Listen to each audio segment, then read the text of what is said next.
Following the advice of the Chrysos heirs, I embarked on the trial of time, only to learn that I had been dead since the moment I stepped onto Amphorius. To reclaim the future that had been stolen from me, we pushed onward in pursuit of the Death Titan, Thanatos. Meanwhile, Anaxa, one of the 7 sages of the Grove of Epiphany, broke free from the surveillance of the Golden Threads and actively sought refuge from the Council of Elders. After winning the Council's trust, he ascended Dawncloud with Xerxes, the Reason Titan, who resided within him, and sought an audience with Kephili, the World-Bearing Titan. To obtain information about the entrance to the Netherrealm, Castorus had no choice but to support the Council of Elders in proposing a pause in the Flame Chase journey. With the aid of the demigod Cypher, she set out for the ancient city of the dead dragon, Styxia. Castorus successfully recreated the dead dragon Pollux via alchemy and used its power to return to the Netherrealm, where she faced Thanatos, the Death Titan. She returned both the Titan's core flame and the stolen future, restoring the cycle of life and death in Amphorius.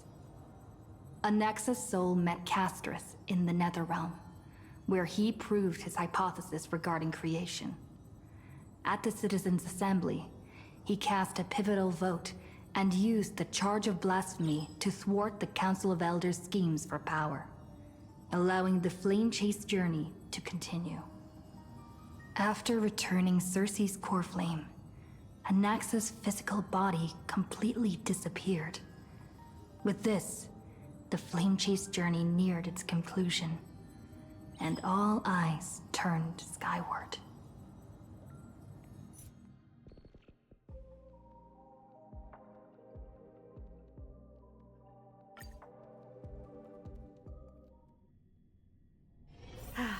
Need something? If not, then I'll be leaving.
Styxia's moonlight is so beautiful.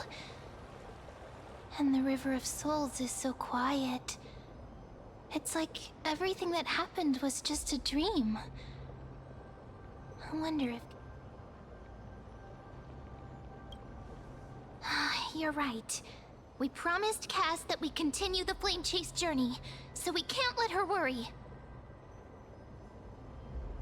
Now's not the time to feel down. We gotta pull ourselves together. By the way, it was Miss Cypher who asked us to come here. But where has she gone? Huh?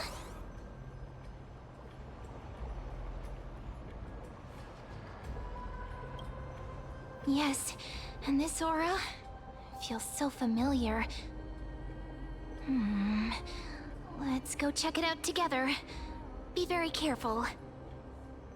I have a bad feeling about this.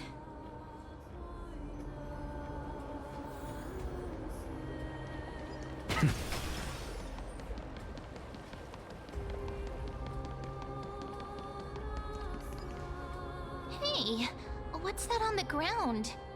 Should we pick it up? Careful, careful.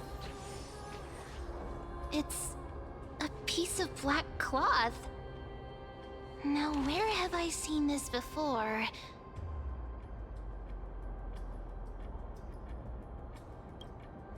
What? No, your clothes are perfectly fine. Could this be from the Flame Reaver's cloak? Why is it here?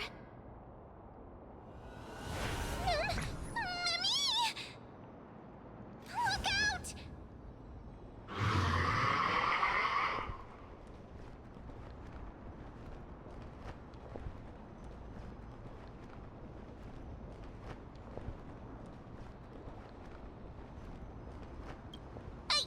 What?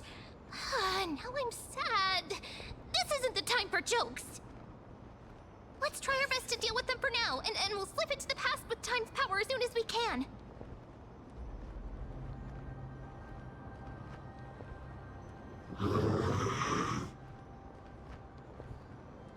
The River of Souls is full of fish, big and delicious. What?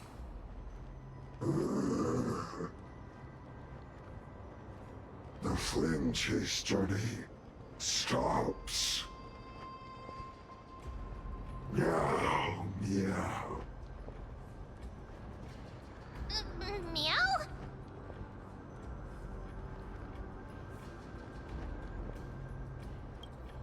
We already knew about the mad part, but are we still in danger?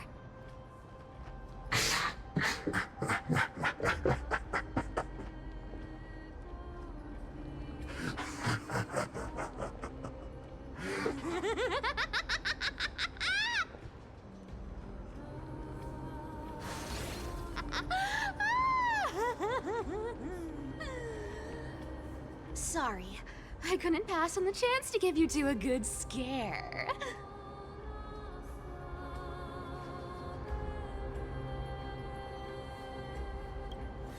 Ah! Don't run! I'm the real Cypher. The real one. Come on, don't be upset. I'm just giving you a kind reminder that Emphorius isn't safe at all. The whole place is full of dangers, including that Swordmaster. Make sure you stay on your toes, no matter where you are.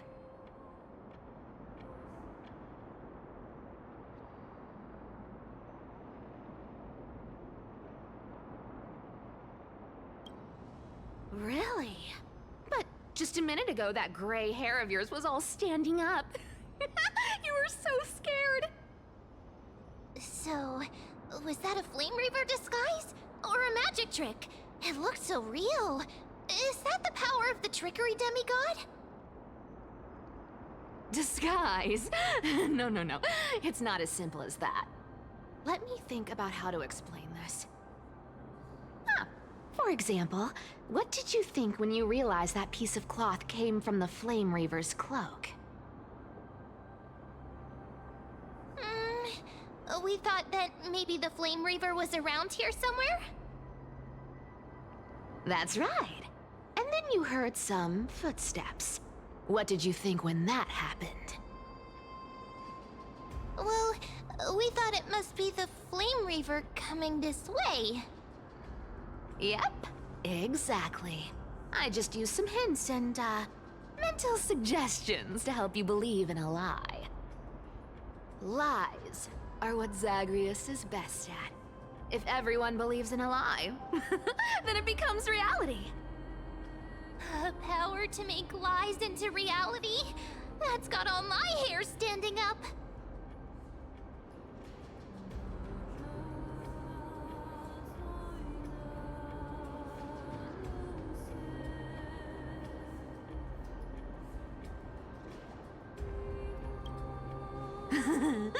I sure love your arrogance, Gray Mystery.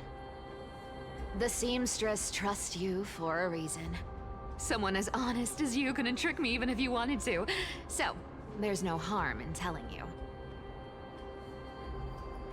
Besides, we still need to team up to go treasure hunting, right? Let's wrap up here. It's time to get going. Oh, was that your teleslate?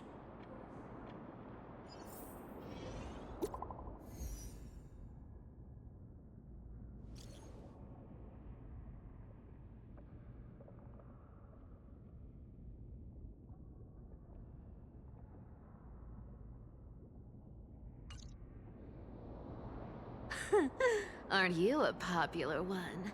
But I got to you first, so help me with the treasures, and then I'll send you two to the Grove.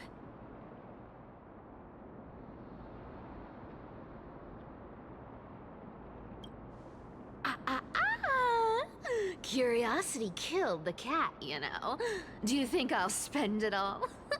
That's so not why I hunt for treasures. Don't forget, I'm a demigod too.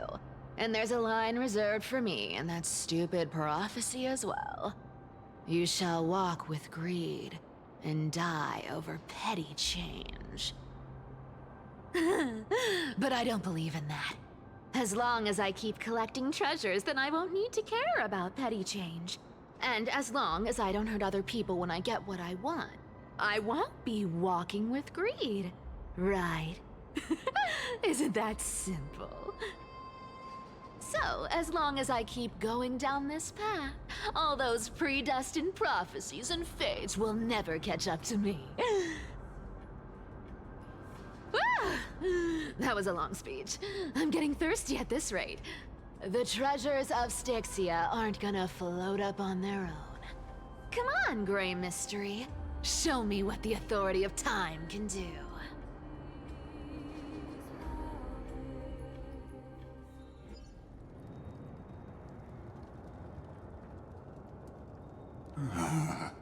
So, this is the car of the Astral Express you've spoken of. My repository of memories has been enriched with another fascinating piece of information. Thank you for leading me here, Lord Donham.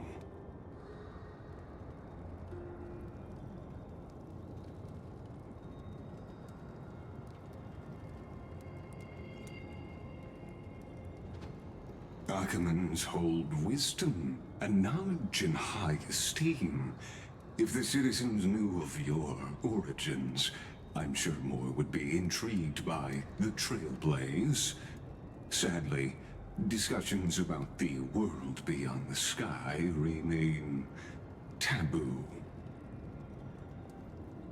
It's been quite some time since you first arrived in Arkhima. Presumably, you've been looking for a way to leave ever since.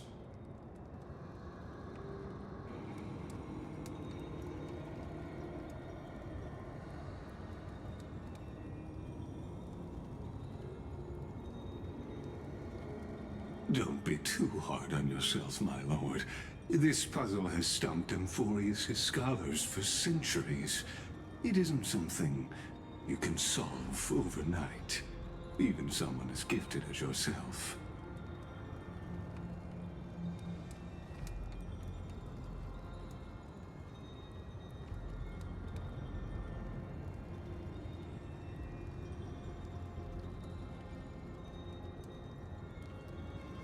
Exactly.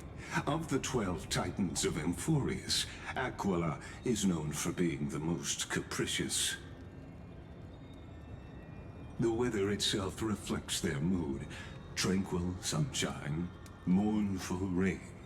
Aquila's breath is a brisk wind, and their cries resound as thunder in a storm.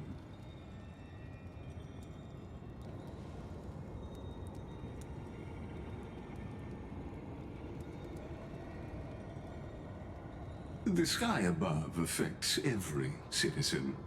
It's clear that Lady Aglaya's decision to confront Aquila at the end of the Flame Chase journey was a carefully considered strategy.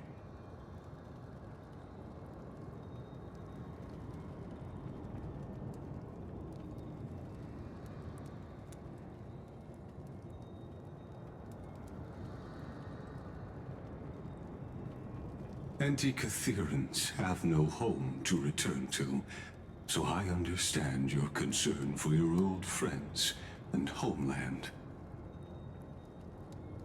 I used Antikytheran technology, or scanning, as you might call it, to assess this car.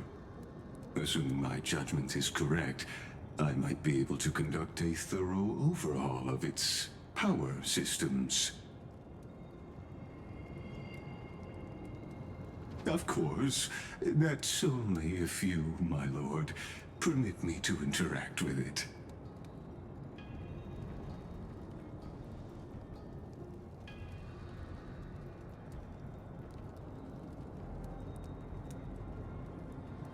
You honor me with your trust. I will be very careful.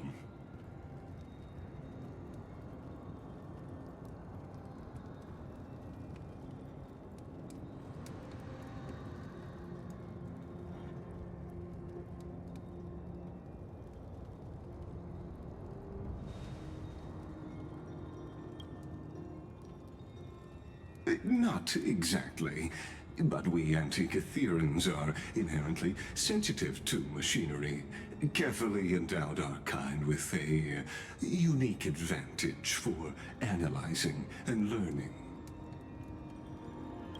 If you give me some time, I might be able to fully restore this damaged car to its former glory. Then you and your esteemed companion could set off on your return journey sooner.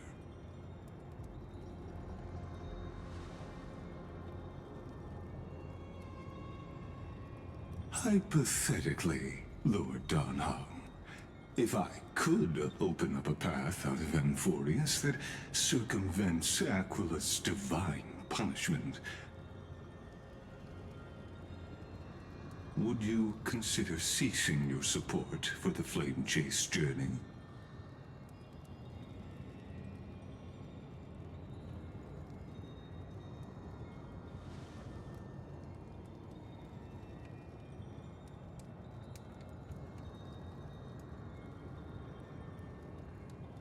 It's best if you don't delve too deeply into that question, my lord. All you need to know is, I can make it happen.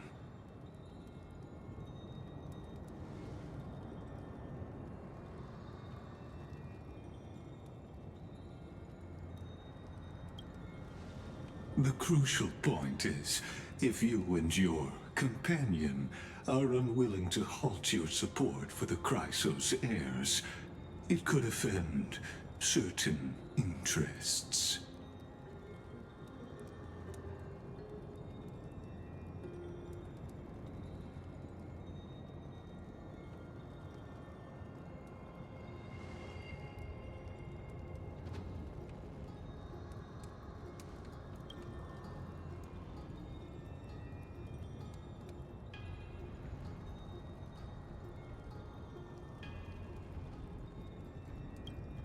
Your prudence impresses me, just as...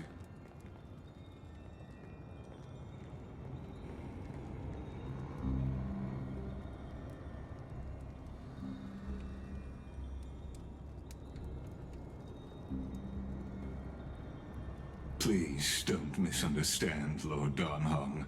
As the Theoros, I have no allegiance to their plans, nor am I obliged to obstruct them. I am neutral. Out of respect for you, I hope to offer a peaceful solution to ensure the safety of you and your companion.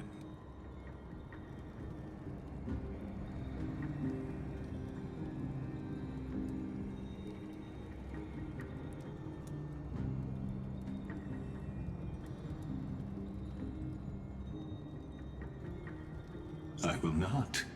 As I said, I remain neutral. Are you asking this because you plan to refuse my offer and continue supporting the Chrysos heirs?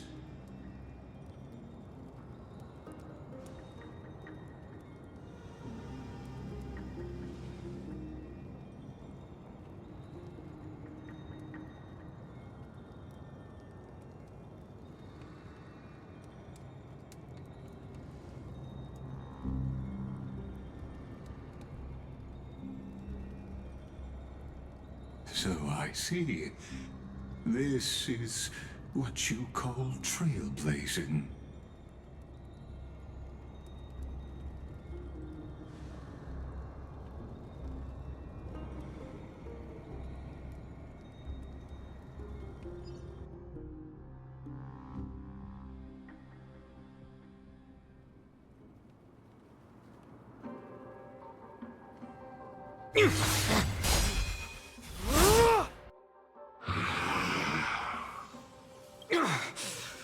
You have such overwhelming power, so... Answer me!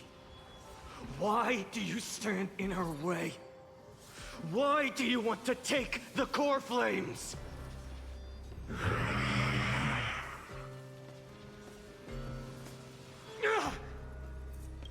Oh no! He can't hold on anymore! Drag him back here, friend! Are you okay? I'm okay. I can handle that kind of hit now, but...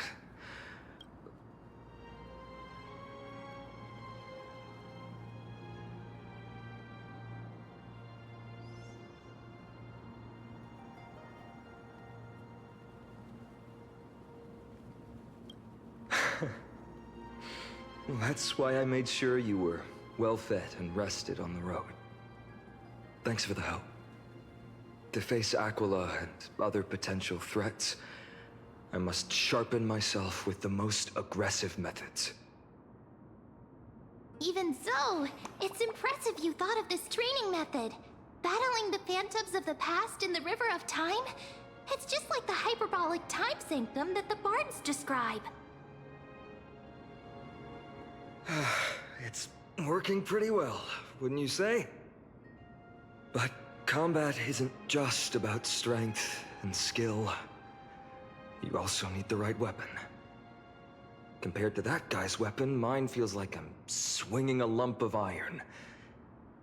I can't tell you how many swords I've gone through since the training began.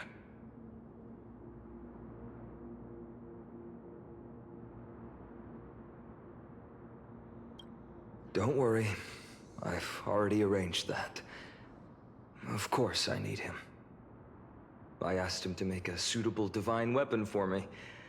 It's a little embarrassing to say this, but in order to help me, he deliberately turned down all other business. Oh, Cartonis is part of this flame chase journey after all. Full of energy. Thinking about how he's been recently, maybe you're right. But, Tvinon, I've been somewhat concerned about you. Lately, you seem more and more fixated on that Swordmaster in black. That's quite the sudden shift in topic. I've been holding this question in for a long time. You're getting stronger, but seeds of unrest are also growing in me. Don't worry. I'm not wielding my sword for revenge. She's been through Nikador's trial and understands. Those who can't walk out of the shadows of their past are ultimately weak. Times have changed.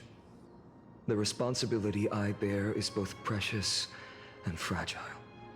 I wield my sword for the future of Amphorius.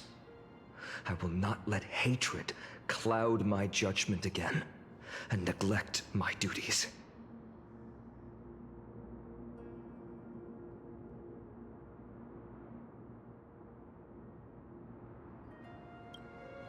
Right.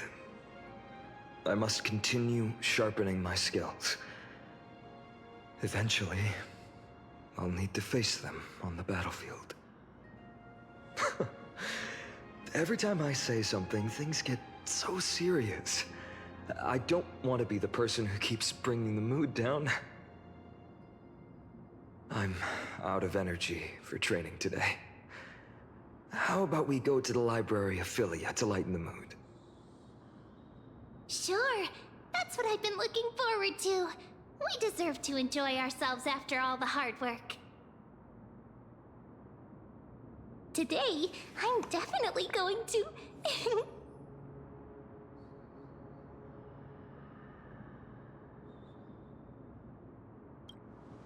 Oh, great idea! However, that would mean no more reasons to visit the Grove. That's the charm of this place. You can find whatever you're into here. The three of us might not be into scholarly books, but we could still spend an entire day at the Library of Philia.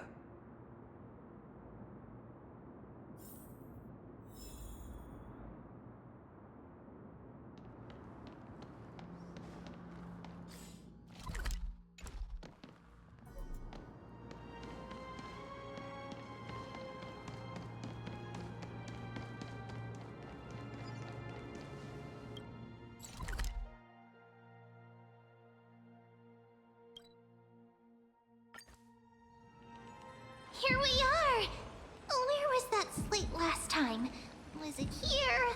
Or maybe over here? I'm off to have some fun!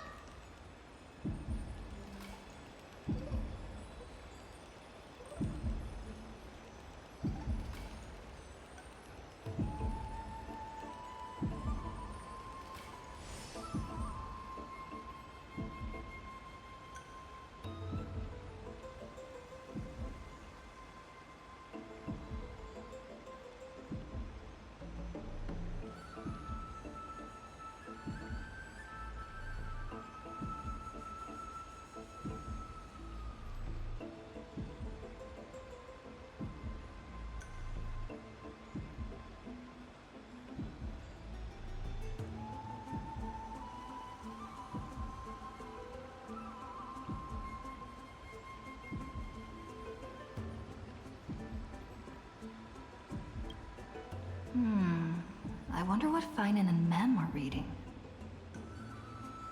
Let's take a closer look.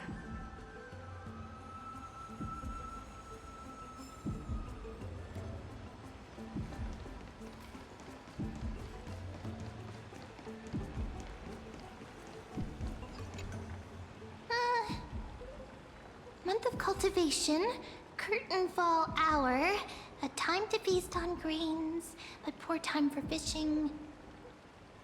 Oh, but then again, are there even any spots left to fish in Amphorius these days?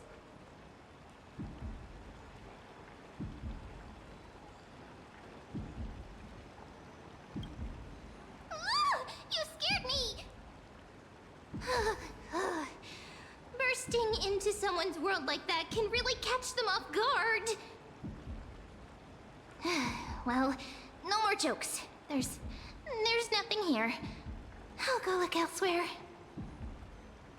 Something's odd about Mem. What are they flipping through?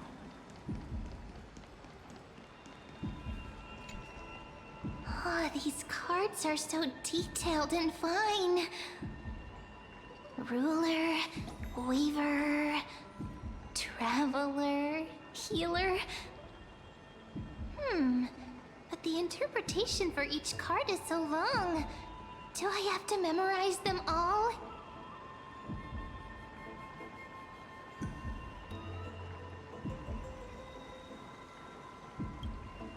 Ah! What a coincidence! We meet again. Guess we're fated to be together, huh? But you must be busy, so I won't bother you for now. Hope your day, every day, is joyful. So suspicious. Not like their usual self. Oh, I thought I felt a draft just now. Peeking isn't polite, my friend.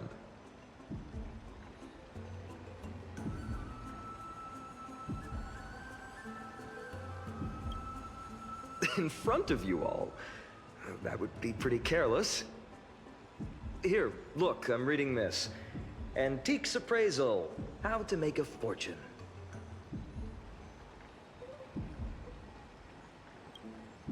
Whew, your comments cut deep. It's tough to find a good comeback.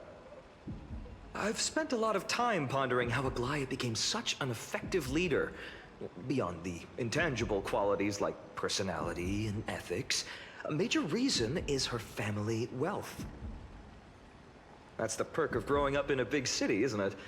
For those of us in the sticks, luck doesn't come as easily. It's 30% grind, 70% fate. Oops, I talked too much. As a leader, you need both integrity and integrity and skill.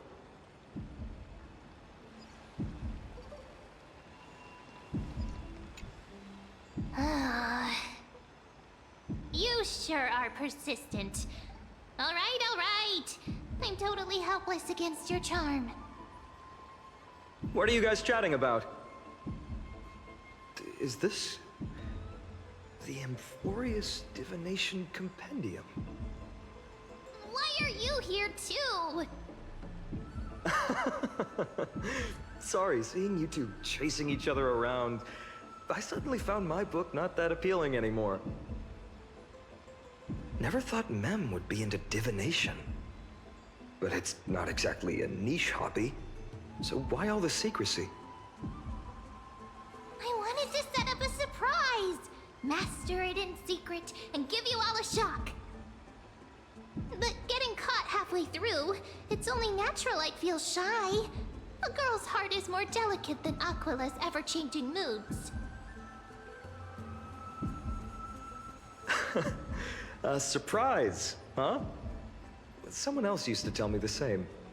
She was really good at stargazing and divination, especially with cards. Yeah, just like the ones you're looking at. And you must be pretty familiar with all sorts of divination techniques with a friend like that. No, I know nothing about it. I've never really believed in using cards or bones to predict the future. If the good omens foretold by divination were true, my hometown, Hydes Elysii, wouldn't have disappeared. Don't forget, we've got Lady Trina. Every other form of divination is just smoke and mirrors or cleverly rehearsed tricks compared to her flawless prophecies.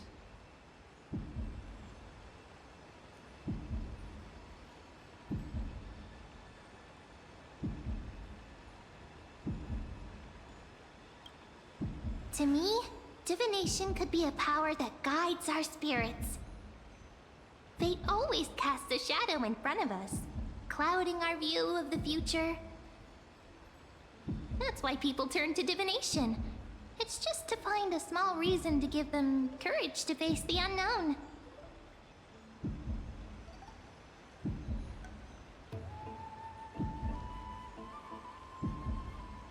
Divination is only meaningful when there are both good and bad outcomes. Even bad omens serve as guidance. They can help keep us alert, right? Strange. That person I knew used to say similar things. Looking back, whenever she interpreted a card for me, I couldn't help but feel uneasy, even though I never believed in the outcomes. Maybe it was her tone. Cyrene. She could paint a complete fantasy so vividly, it utterly captivated me as a child. Right, I still carry a card she once used. Do you want to see it? Oh, wow! It's so exquisite! I'd love to have a card like that.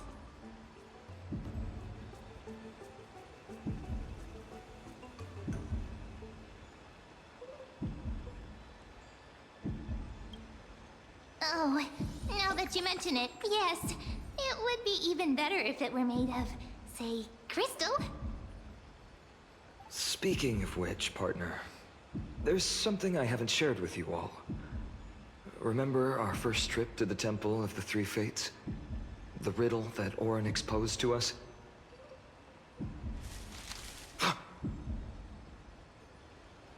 Who's there?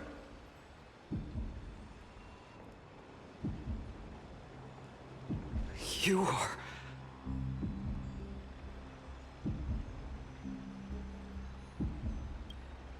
These folks are up to no good. Black clothing, masks decorated with golden blood. Are they cleaners? To directly call us by our name, it seems you, Lord Finan, have studied the forgotten history of Amphorius quite thoroughly. Your friend seems quite interested in us. Perhaps you could explain, Lord Finan. It would be the polite thing. We can't let our esteemed guests pass away without understanding. During the Chrysos War, to combat the Chrysos heirs, several cities formed an underground assassin squad called the Cleaners. Their task was to erase anyone with golden blood from existence. Assassination, poisoning, political persecution. They would do anything to achieve their objective. Well, this historical perspective seems biased, glossing over the Chrysos heirs' abuse of divine powers and their blatant initiation of war in order to defame our predecessors. Could you disclose the name of the author behind this popular legend, Lord Finan? I'd hate for the innocent children of Akama to be tainted by such slanted narratives. You should have stayed buried in the dust of history. The Citizens' Assembly has once again legitimized the mission of the Chrysos heirs. But as for you, not one citizen would cast their vote for you. Executioners lurking in the shadows. What does it matter? We've long since stopped expecting to be understood. People have become too accustomed to peace, and they've forgotten the disasters that arose from allowing generations of the Chrysos heirs to rule. Complete nonsense. Did you really travel all the way to the Grove just to have an argument? I enjoy dealing with people as straightforward as you, Lord Finan. You've probably figured out why we've come before you.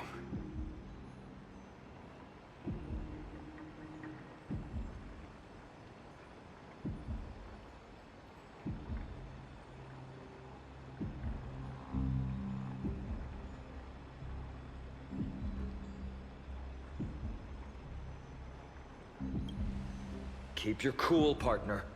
They've come out of the shadows, which suggests they have something up their sleeves. All right. Let's hear it. What are you hiding? But watch your language, and don't say anything you might regret. My shoulders might be sore, and my sword a tad dull, but it's still enough to slice off your tongues.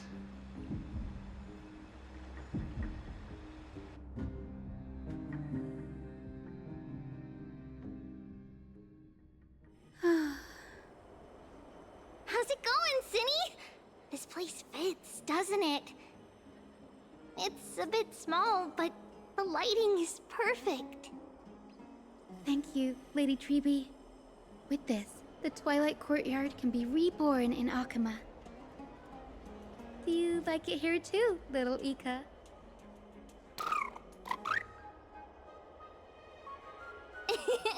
It's so bright here. Maybe you should rename it? How about Luminous Courtyard? Lady Treby makes a good point. But Twilight Courtyard carries the long history of the descendants of the sky, and I'd like it to continue. Right.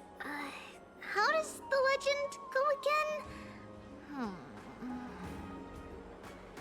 again? Even Lady Treby forgets things. We just haven't prepared lessons in a while now, so we're a bit rusty. Just give us some time and we'll remember. Ah! Now we remember. Kremnos and the Firmament, Volume 3, Section 5. With Celiosi, the Day Thunder Knight, striking down the Eye of Twilight, the divine war between Nikador and Aquila, which spanned centuries, came to an end. Thereafter, the Skyfolk gradually declined. Numerous sky fortresses were abandoned, and their descendants began to establish themselves on the land. Finally, those descended from Celiosi the Day Thunder Knight were welcomed by the scholars under Circes and established the Twilight Courtyard in the Grove. The historical records seem slightly at odds with our memories, but the details from that time have become somewhat hazy to us. Oh, I forgot. For Lady Treby, history is more than just words on a page. It's something you've personally lived through.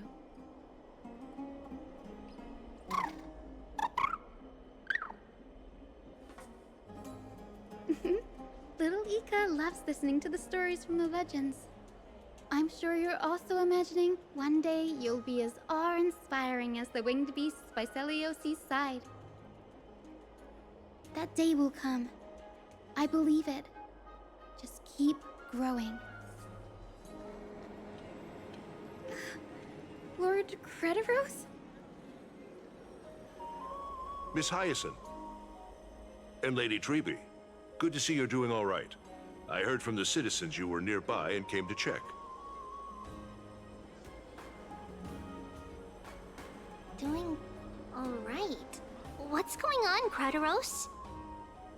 There's been another violent incident at the market. A shop was smashed and looted. It's the third time this week. How can this be?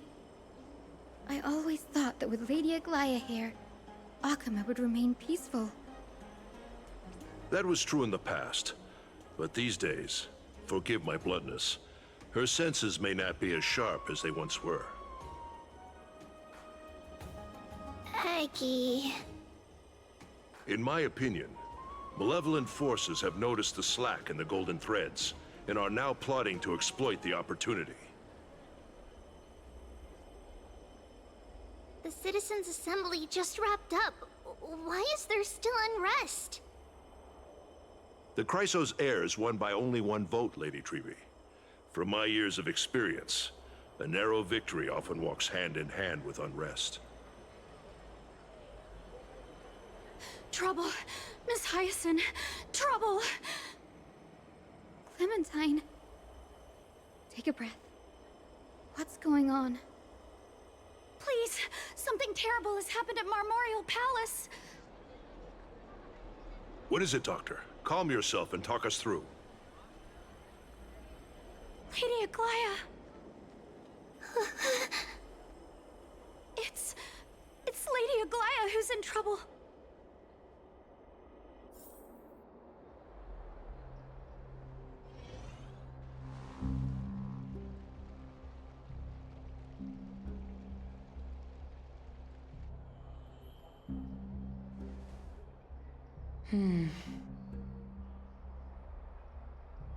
I still remember.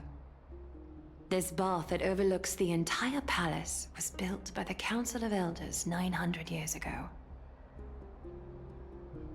Its purpose was to commemorate the first Flame Chase journey, and to remember the heroes who made great sacrifices for Amphorius a millennium ago.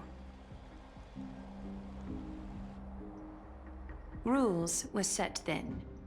No one was allowed to enter, apart from guests invited by the Goldweaver. But, I guess, you're no longer pretending to follow the rules, are you, Lady Kyness?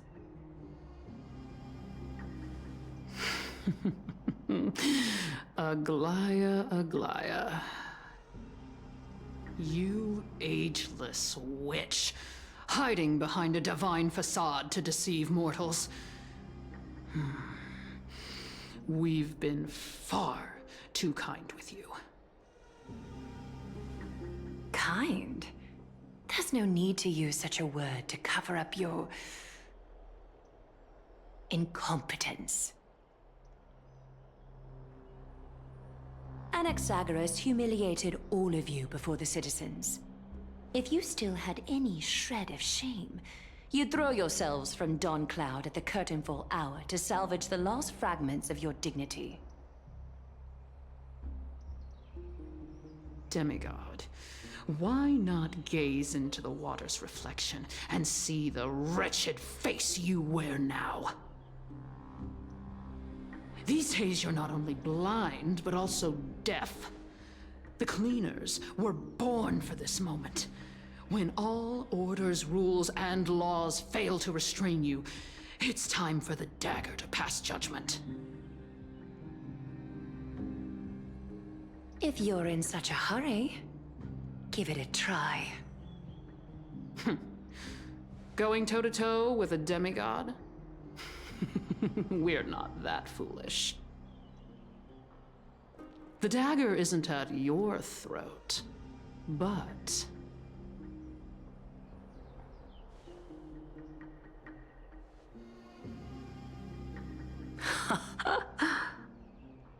Your gravest accusation is that my humanity is fading. And you claim my concern for mortal joys and sorrows is nothing but a facade. If that accusation holds, what makes you think the lives of these civilians will sway me in the slightest?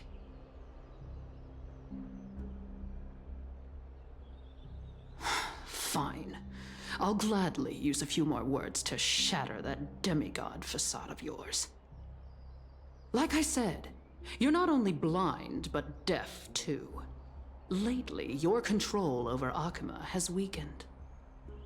You failed to notice the thefts we arranged in the market, nor did you catch wind of the meetings happening in the Dromus workshop. Plots are unfolding right under your nose, yet you remain indifferent. Humanity? Fading? Aglaya, why not use your precious golden thread to peer into my thoughts? See if the gift we've so meticulously prepared for you can move that cold demigod heart of yours.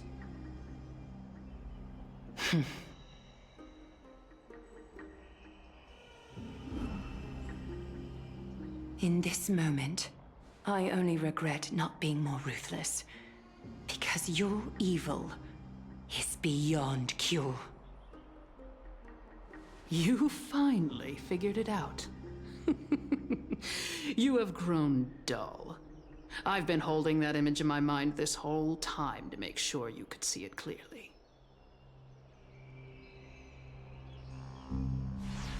I want you to have this knucklebone talisman, Big Sis.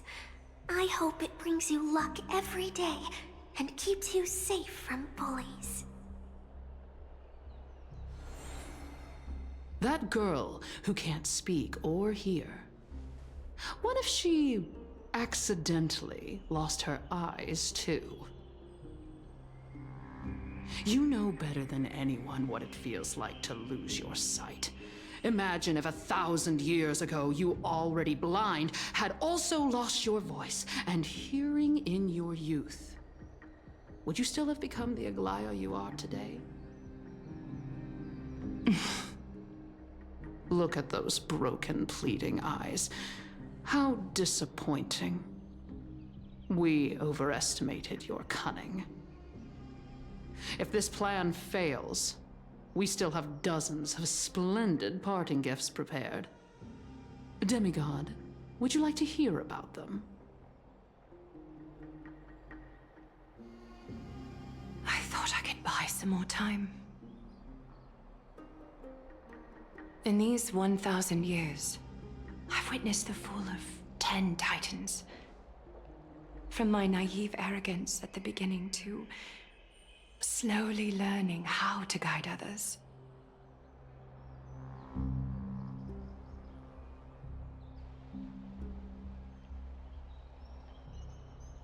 Now, it's time to let go. I should be grateful. Grateful that I've reached this moment. To let my departure become a path for others to follow.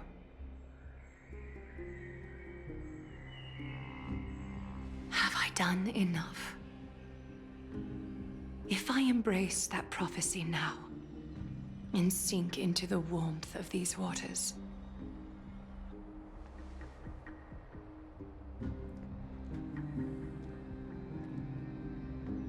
will the wandering wind stop to mourn me, Cyphra?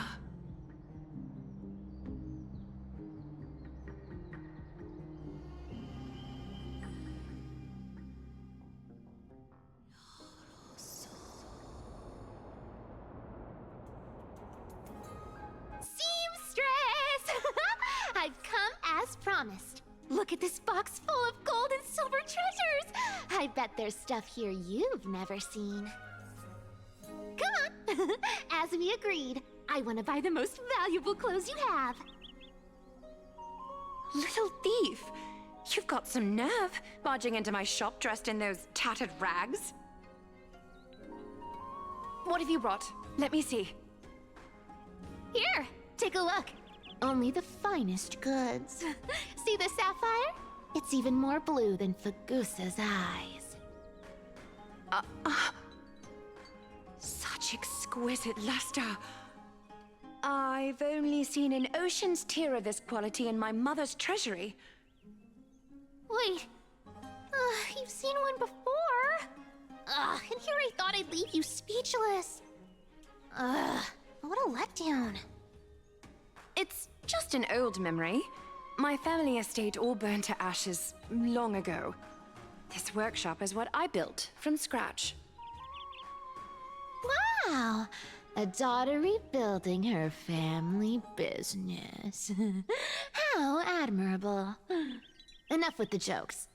At least you did get to enjoy those luxuries.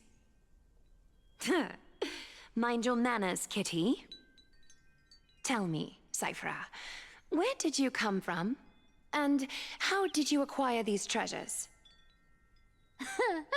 I won them fair and square in a bet. What? Do you doubt me? Speak up, seamstress. Give me a straight answer. Do you want these or not? Strange. You're clearly lying to my face. But my golden thread doesn't tremble at all. That's because I'm not lying. I've been telling the truth from the start. Is that so? The scars and the mud stains on your face tell another story. Oh, come on. Can't we just do business without all this chatter? Don't worry. I didn't leave any evidence, so no one will bother you. How can I trust a word you say when you're so skilled at lying? Dealing with you rich people is such a pain. Always wasting my time. Fine, if you don't want it. There are plenty of others who do. Hold on. Your treasure? I'll accept it. But these alone aren't enough to purchase the Gold Weaver's finest clothes. That said, I do have something that would suit you perfectly. Oh. What do you have in mind? Look. Come a bit closer. Oh, it's Shimmering gold! absolutely stunning. These golden boots are the Gold Weaver's greatest treasures. Though not as valuable as the most precious gowns, they hold a magical power. Legend has it that Zagreus blessed these boots, allowing anyone who wears them to move swiftly and silently. Put them on, Cyphera. And don't get caught again. A face as lovely as yours deserves better protection.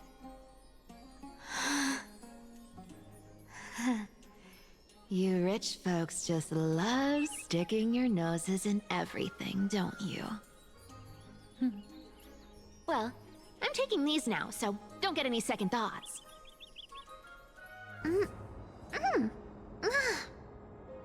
What's wrong? Do you have a smaller size? These are way too big for me. Well, I suppose you'll have to grow into them.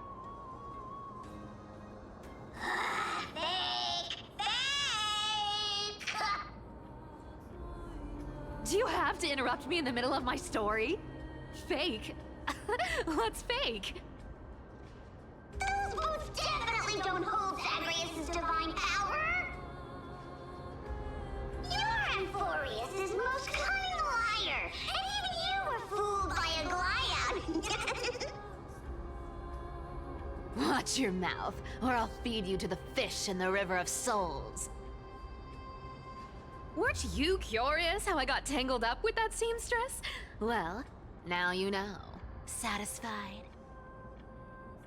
I didn't expect such a simple story! How disappointing! But, boss lady, there's a chance Aglaya wasn't trying to trick you? You're defending her. No. I just think the story's so moving, it'd be a shame to ruin it with a lie. If I could cry, I'd be in tears right now. Good thing you've still got a sharp tongue, or you'd have been stuck guarding someone's front door ages ago. Enough chit-chat. Let's take a look at this place. The city of Styxia. Look how beautiful she is! Let me take a good sniff of this air.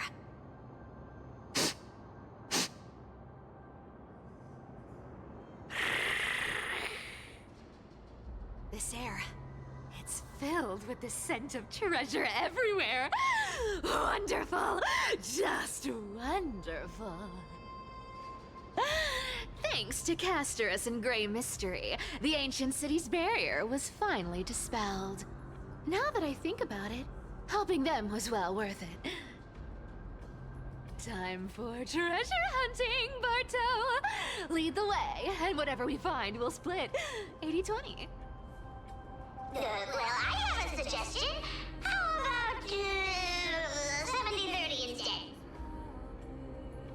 Listen closely. Do you hear that?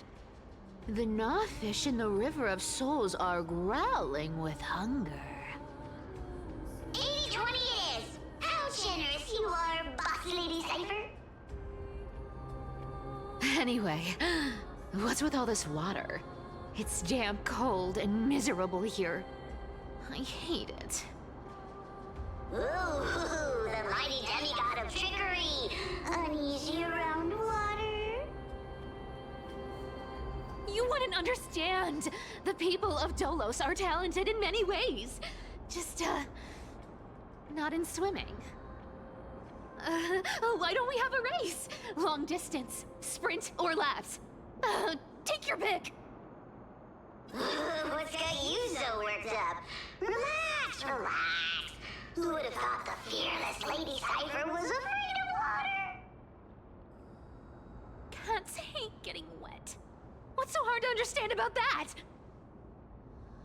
Now, hurry up and figure out a way across, or I might have to reconsider our split. Don't rush me! Let me take a look around! Got it! Let's use that thing! Come on! Follow me, boss lady! Not a good imitation. I'll play along. Let's see where this goes, Bartolos. Tell me, how did you hunt for treasure when I wasn't around, boss lady? Trying to trick me into saying... Ooh. Was this device designed by priests of Ornyx? Do you think you can handle it? Don't underestimate me, boss. Just find a cozy dry corner and wait for me.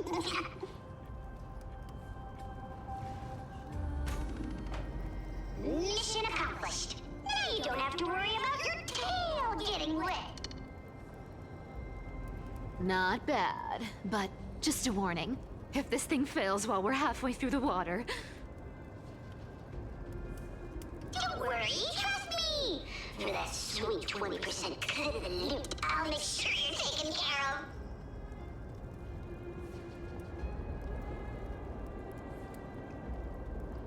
Huh. This feels truly magical. When did you pick up this trick? Self-taught. Oh, self-taught.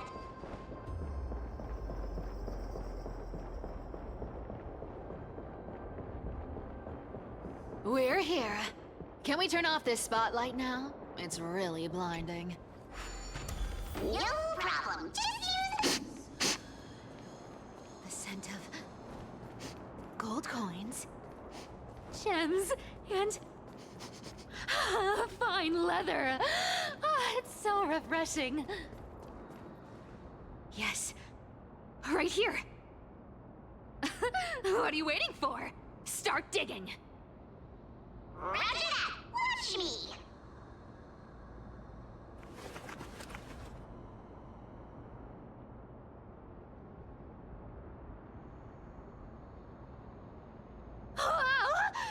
That's a huge chest.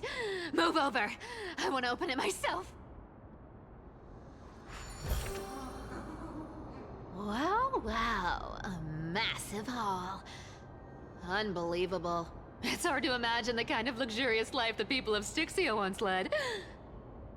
As expected for a realm of Fagusa's disciples.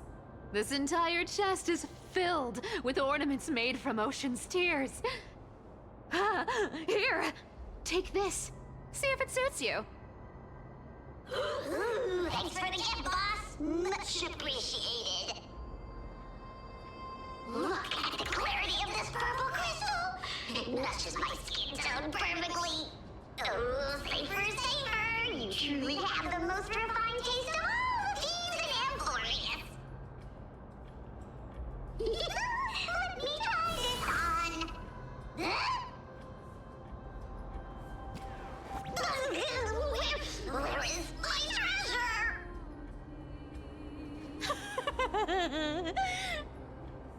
How long have we known each other? I can't believe you still fall for this. This is... How could I have forgotten about this? I'll believe it as true, and a lie becomes reality. What a convenient ability. The demigod of trickery's divine gift. Far more practical than any golden thread or teleporter. All right, enough fooling around. Here's the real thing.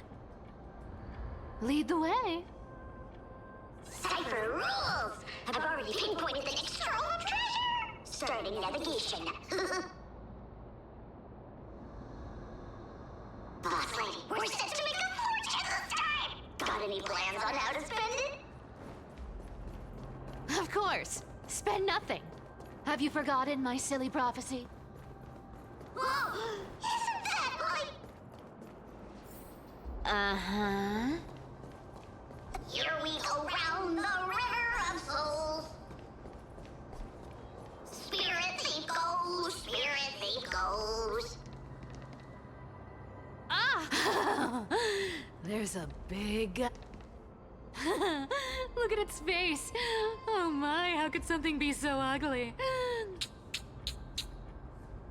Yeah, so ugly. Ugly enough to make even me, a little imp without a digestive system, feel nauseous. If that ugly brute messes up my face, even the stoic Talantin might end up shedding a tear. Indeed, that would be heartbreaking. Clearly running away is the sensible choice. So, how about you take the front? I'll attack from the side. Right. Fleeing fits a rogue nature. Huh?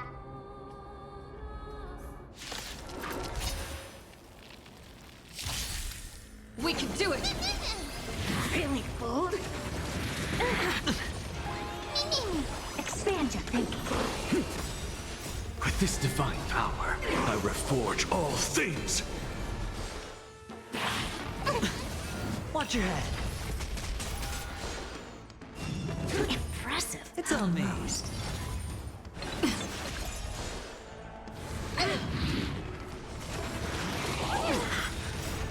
We can do anything! To the soul. Open sesame. Endless riddles. Nothing but a void. Expand your thinking.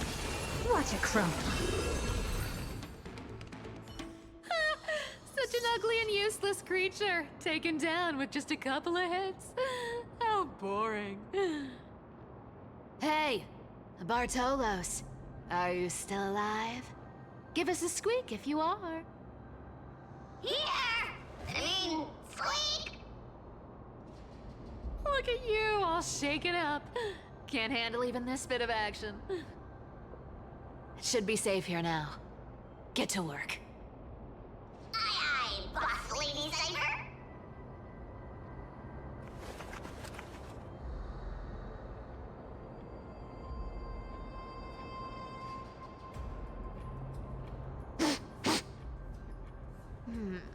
It doesn't smell like anything valuable this time. Since we've already dug it up, let's open it and see.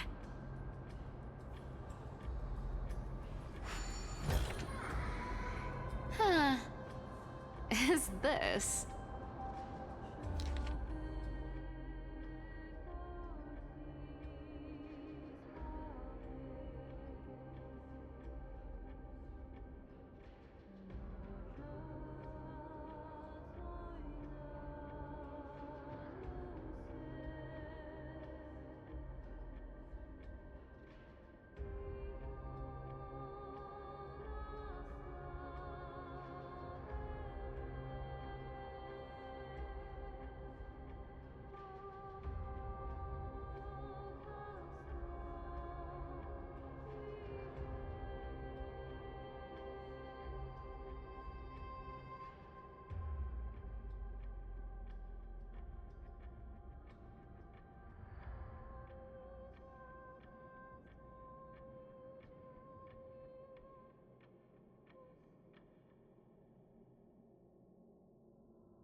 Ooh, this looks tragic. Do you think they made it to Akuma? Probably not. I've never seen or heard of anyone from Styxia and Akuma. At least, I'm still left for Dolos. Guess this city wasn't so lucky. Huh. It does seem unfair, doesn't it? Just because they were born in the wrong place, they had to face such devastation. Meanwhile, those in Akuma, simply because they're supported by the world-bearing Titan, continue to survive. Yeah, the world just isn't fair, is it? Speaking of the world-bearing Titan, Cypher, didn't you tell me once you used to be an apprentice at Kefali's priestly court? did I? Yeah, you definitely told me, and I remember it clearly. Maybe it's been so long your memory's gotten a little fuzzy. Oh, right. I did tell you. It wasn't a big deal. I just snuck in with a bunch of mumbling priests and watched them do their spooky rituals around some glowing rock. Honestly, I was only interested in the wallets of the old grandpas on the council back then. Don't remember much else. It's been what, nearly 1,000 years? Oh, I see. But you in a priest robe? No, that's hard to picture. Who asked you to picture that? Besides, priest robes from 1,000 years ago were nothing like the ones today. Right. I didn't think about that. I was just curious if you ever overheard anything interesting from those priests. How ridiculous. Come on, let's head to the next spot.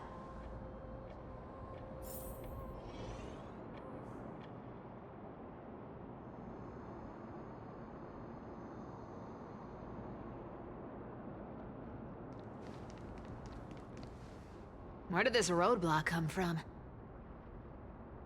Ugh, this is so annoying. The treasure is right in front of us. Oh dear, we're stuck here. But I have a plan. Should we call on that big, noisy, cumbersome hand of Xandrith? Never thought that thing would actually come in handy. All right. Do you want to handle it? Leave it to me, boss. I don't need a controller. After all, you know.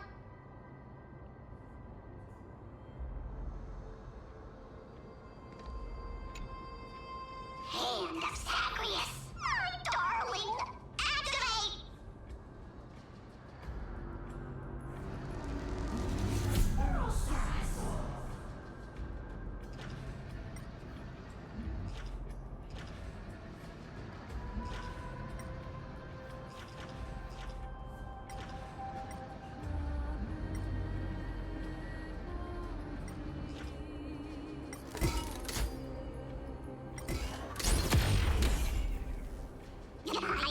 Looks like a charm. Not bad. However, I still don't see how this ties into trickery. Let's go to the next room. Hey, slow down! That question you asked me earlier. I think I just remembered something. What did I ask? You know, that question. The one you specifically asked me. Right after we dug up the second chest. Forgive me, boss lady, but have you been under a lot of stress lately? I didn't ask anything. You must have imagined it. Oh. Is that so? Maybe you're right. I have been a little on edge lately. I need to relax. All right, let's move on to the next treasure trove. Treasure, let's go!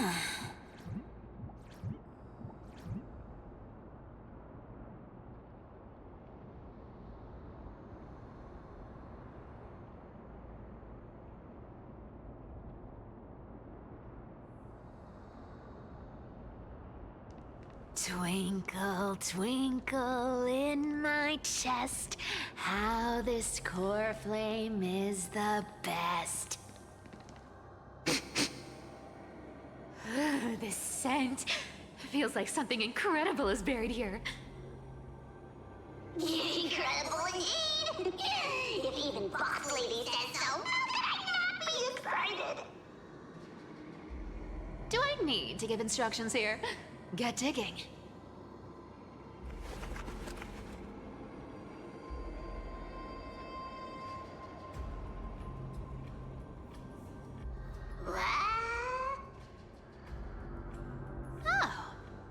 Isn't this a golden scapegoat? Interesting. Looks like whoever buried this treasure wanted to play a little game with us. Oh, isn't there a myth about this thing? Those who feared fire became sheep. Those who did not became human. Sheep, humans, whatever. All I know is unlocking this gets us treasure. Here, this honor's all yours. Puzzles and tricks are right up my alley. Just leave it to little old me.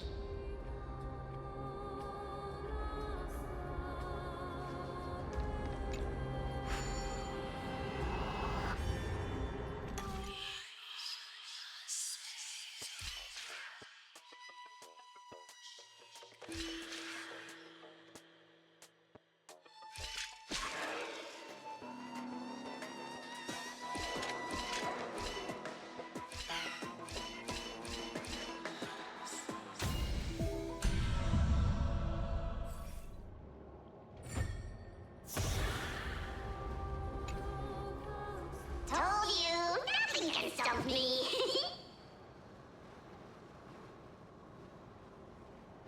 Cypher, it's your turn now. Stop! Stay there, and don't turn around. Huh? What do you mean?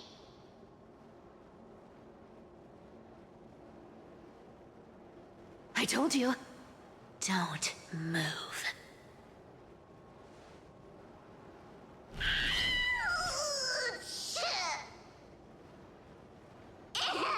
My poor old back. What are you doing?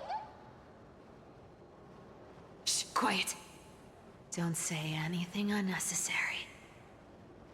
That seamstress. She's listening. What? Boss, do you mean? Stay put and keep quiet. I'll handle her. Whoa, whoa! Seamstress. Getting sneaky, aren't we? Did you think I wouldn't notice your little spies lurking around me?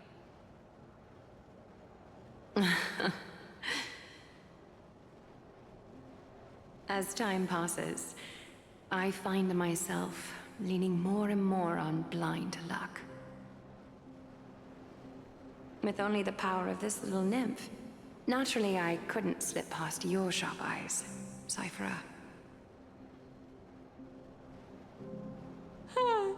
Even if you could fully control Bartolos's mind, I would still be able to see through your disguise.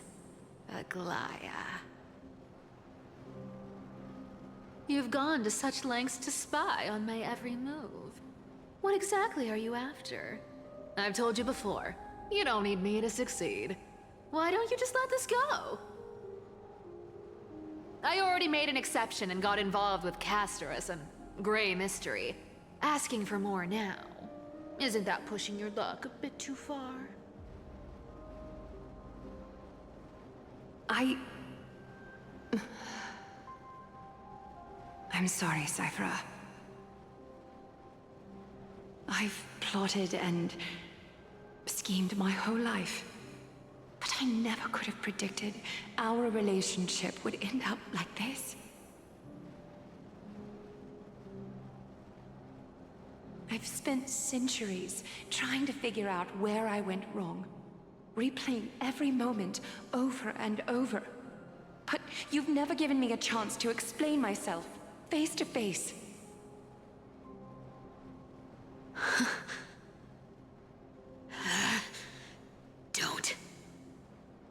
Don't talk to me like that. You know I can't take it.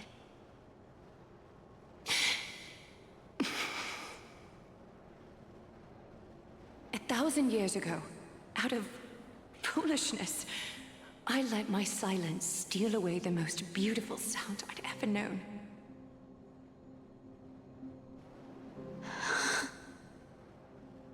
My silence.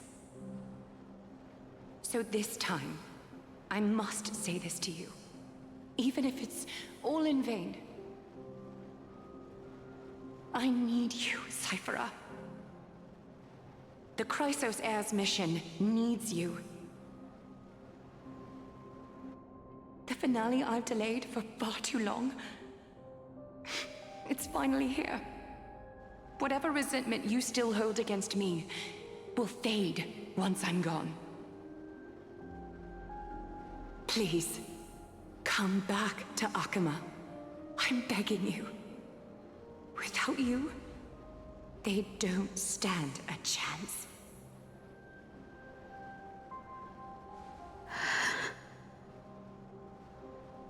I'll think about it, seamstress. But stop watching me. Unless you want to lose me for good. Don't worry. As much as I'd love to hear your voice again, to see your face, it seems that chance will never come. Goodbye, Cyphera.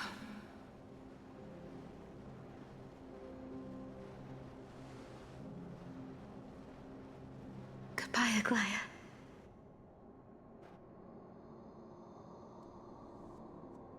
Ah, what a shame. I thought there'd be some real treasure under that goat's head.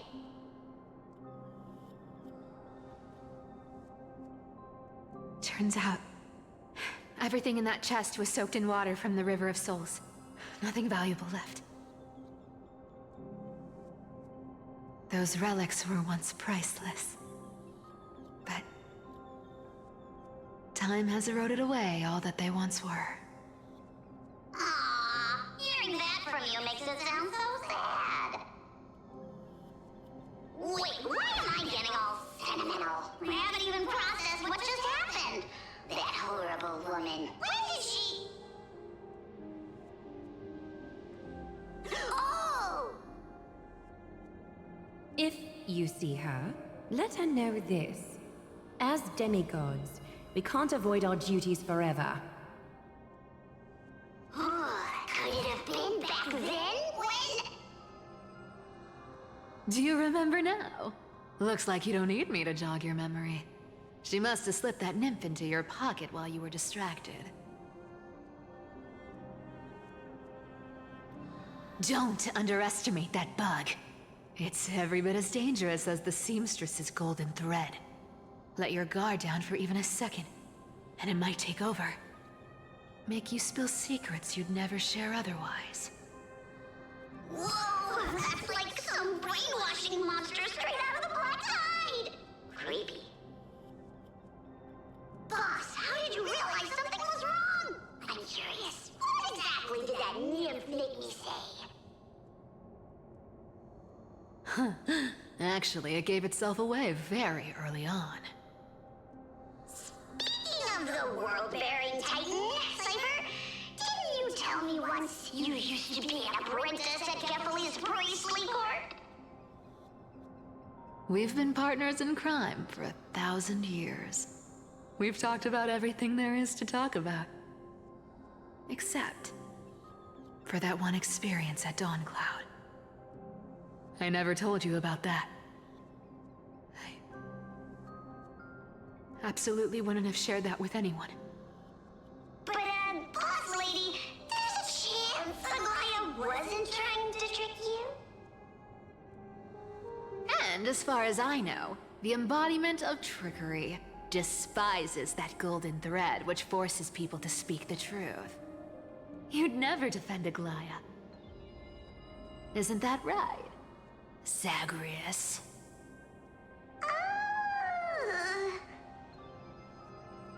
You have a terrifyingly sharp mind. After all, I'm the only one in the world who knows you're still alive. To make sure you survive the Titan trial, I had to fool the entire world. If you want to keep that lie from falling apart, you'd better keep playing your part in the days ahead.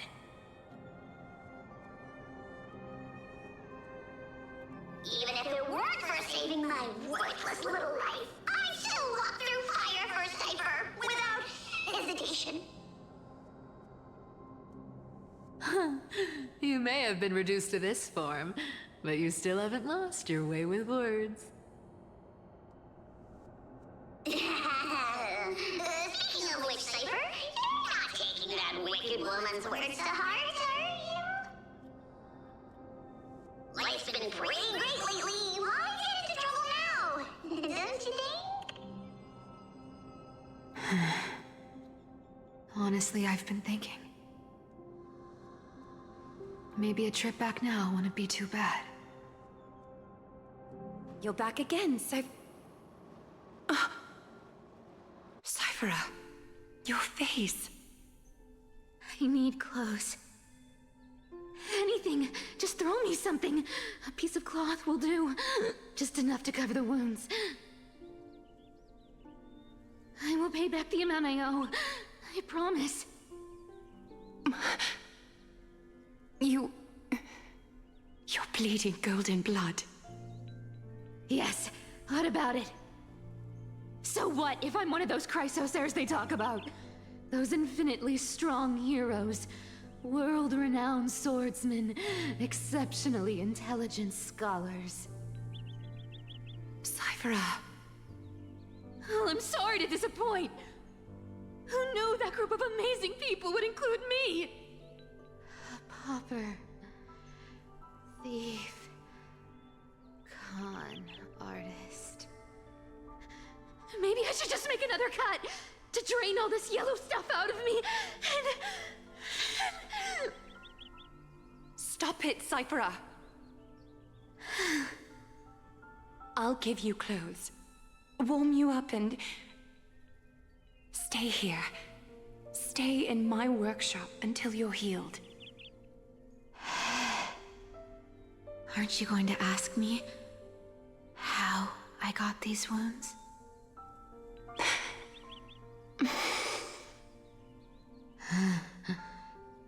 Right. What's the use? I'm so good at lying. Even your golden thread can be fooled. If you can't verify the truth, why bother asking at all? I don't need to ask. Nor do I need to use the golden thread. I know everything you do is for survival, at all costs. Stay here. You won't have to deal with the cold or go hungry again. Stay by my side, and you can start putting yourself back together. Aren't you worried I'll ruin this place's reputation? Or that I might sneak off with your precious clothes and sell them? I wouldn't have invited you if I were worried about those things. You're weird, seamstress. You know, they say a child who often lies remains a liar for life. I've tried not to become a liar, but honestly, it's just too hard. I'm close to giving up. What makes you think I won't disappoint you? Because I can feel it. Not with the power of a demigod, but with the heart that beats in my chest. You love this place. That's why you keep coming by, but also why you hesitate to stay longer. You worry you'll tarnish the Goldweaver name. After taking over Nestia's divine authority, I became used to letting the golden thread distinguish sincerity from falsehood. However, the mission I need to complete requires me to learn to trust and rely on my heart. Cyphera, you're an honest thing I've given to this world. And also a challenge the world has given to me. Stay here with me.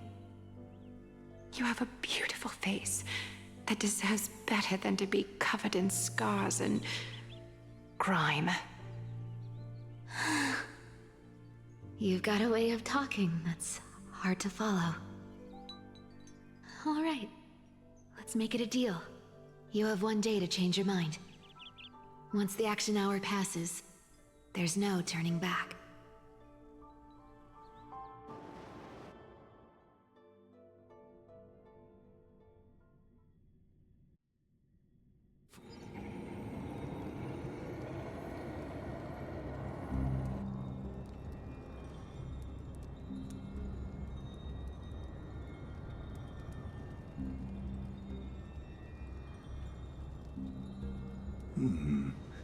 Pressure.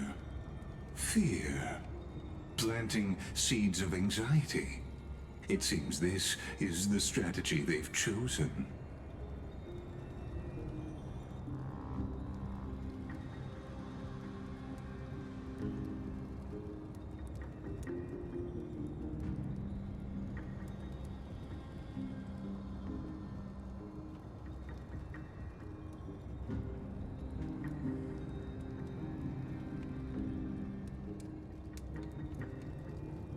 From what I know, these stories are true. The kindness we know today, strictly speaking, is the 27th kindness. Objectively, the rise of the Cleaners was both inevitable and necessary. Yet, their ruthless and twisted methods earned them nothing but disdain and condemnation from history.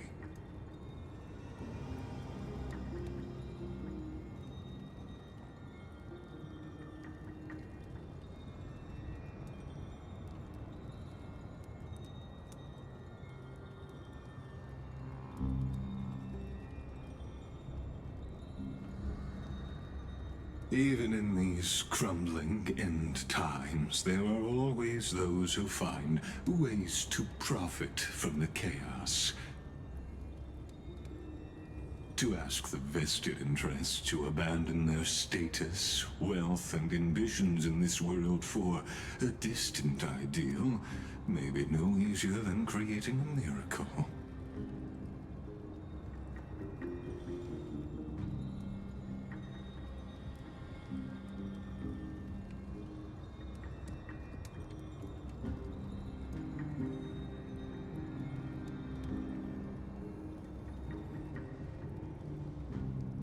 There you are, Lord Dongheng. We couldn't reach you on the teleslate, so the Holy City Guard almost assumed you two had met some terrible fate.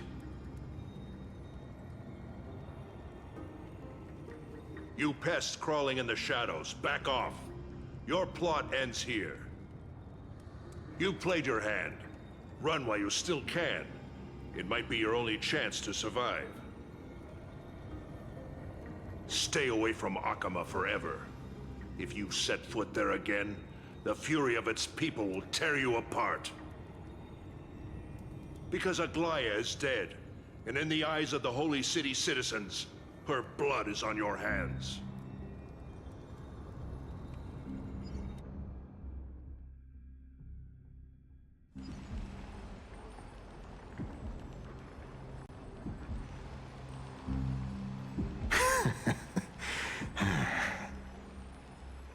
Looks like she was wrong about you. She? Are you talking about the mastermind behind all of this? Well, she thought you were weak. She believed that even when you were facing the evil that you claimed to oppose, you'd hesitate to strike. Misinterpreting mercy for weakness shows how arrogant and foolish your master is. They're still alive. With proper care, they'll pull through in a few days. But I must warn you. I haven't fought a human in ages. I can't guarantee I'll always be able to hold back. They're lucky they're still alive. If you feel as lucky as they are, try me.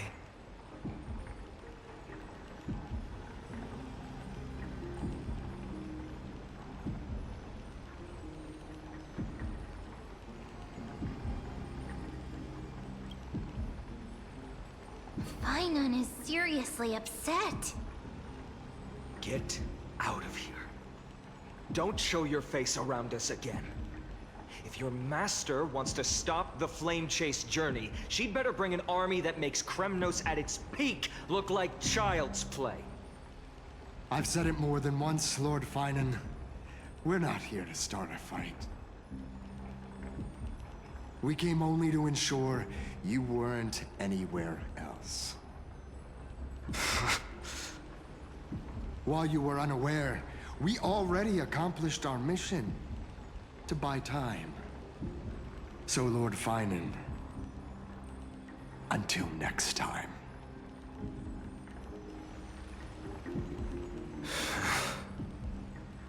Are you okay? I'm fine. Anyone who uses innocent lives as bargaining chips has gone too far.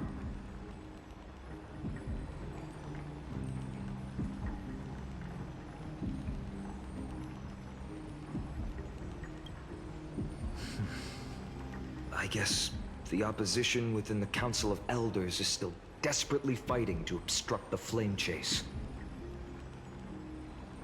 If the conspiracy is exposed, they'll be hunted down in the Holy City like rats with nowhere to run, no matter where they hide.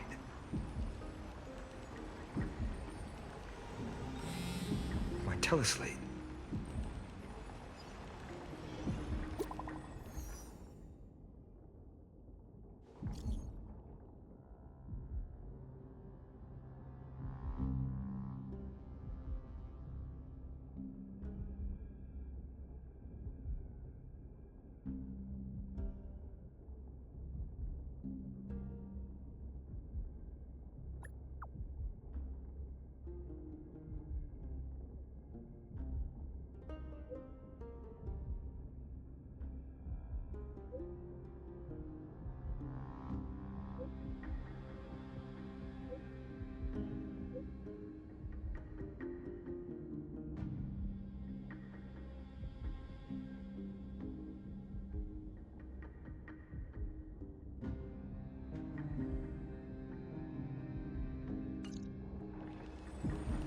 Aglaya? Is this... blasted? Those guys...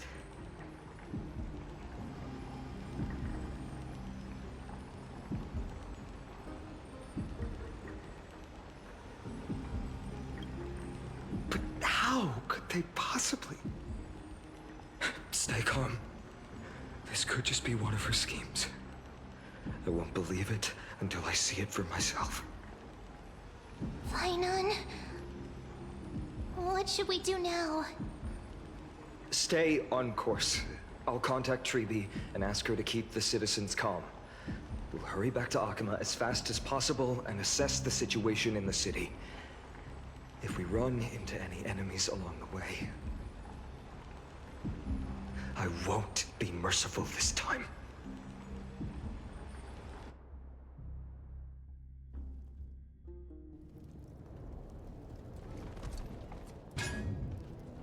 Cartonis?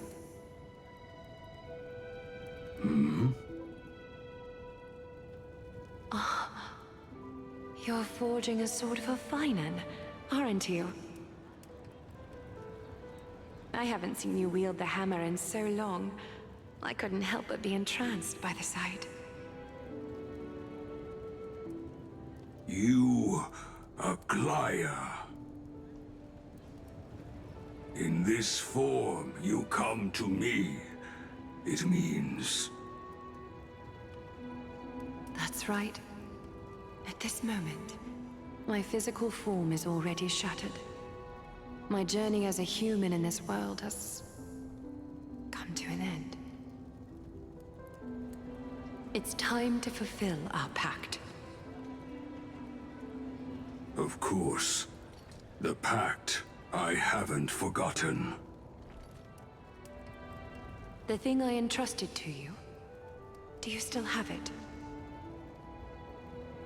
Far too plain this vessel is. Not worthy of you. Do you still insist? I insist. Over the past 1,000 years, every piece of fabric I've worked with has been tainted by my cold divinity. It's made me hate their colors, texture, and scent. This ornament stands apart. It was a gift from a child. She was pure and kind. I often wished my childhood could have been like hers. How to say goodbye to everyone? Have you already planned? I'm afraid there's no such detailed plan at this time. I deeply regret not being able to say farewell to them, one by one. The moment has come. My departure will give them one less thing to worry about. This parting gift should help ease the regret of such a sudden goodbye.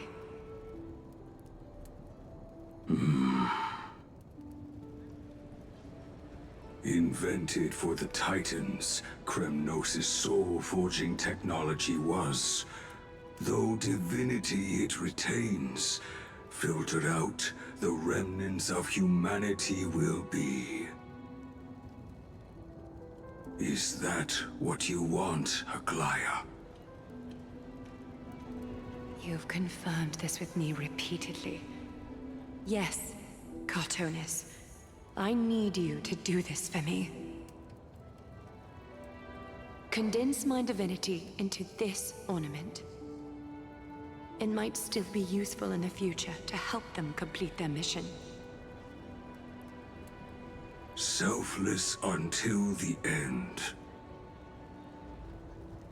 Envy that child, there's no need to. Already lived a grand life your humanity has. Your praise puts my heart at ease, Grand Craftsman. Now, please, take me through the last tempering that fate has to offer.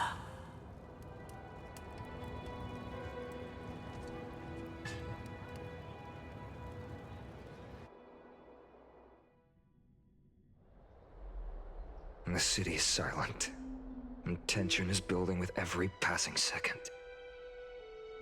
The news is probably spread by now. Every household is locked up tight, and all the market stalls have closed down temporarily.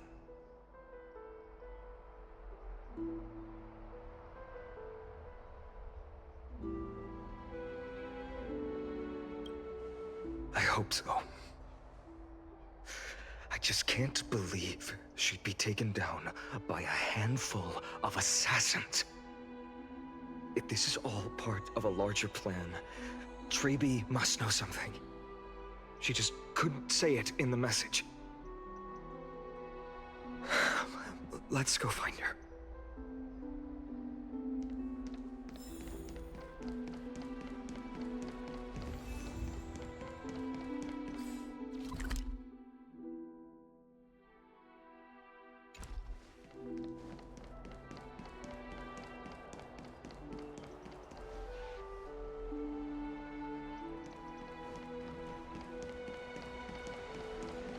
Dunham came back before us. Well,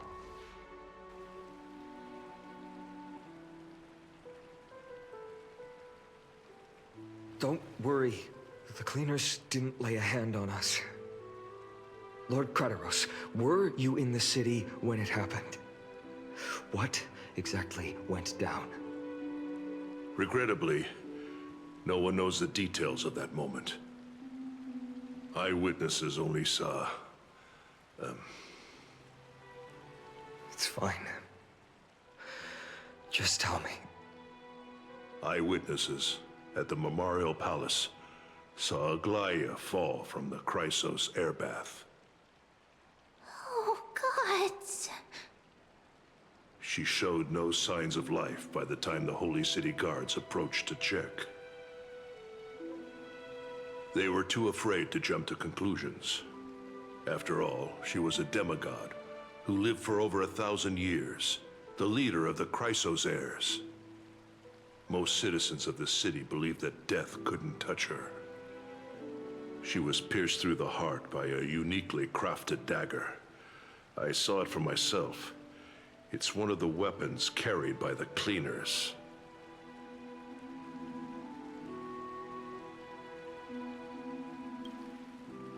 I also don't understand. This doesn't add up. The ones who appeared in the Grove, and those who confronted Dan Heng in the Abyss, didn't immediately resort to violence. They were just watching and trying to intimidate. They didn't have any reason, nor the courage, to attack Aglaya. Perhaps...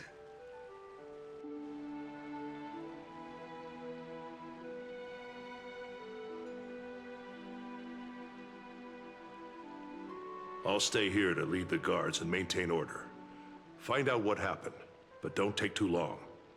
With Aglaya gone, someone has to take her place and lead Akama. Also, Miss Hyacinth was the one who declared Aglaya dead. You might want to speak with her. Thank you, Lord Crateros.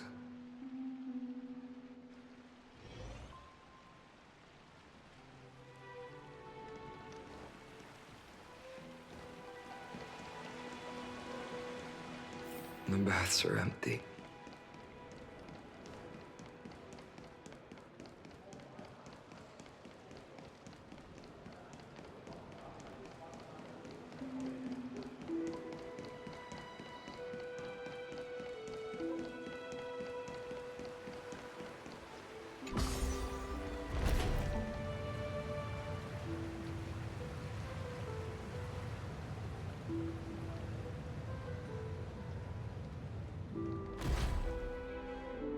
Hyacinth.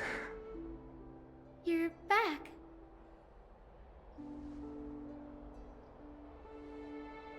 I'm fine. I've been staying close to Lady Treby and Lady Trinan after the incident. If you could come back so quickly.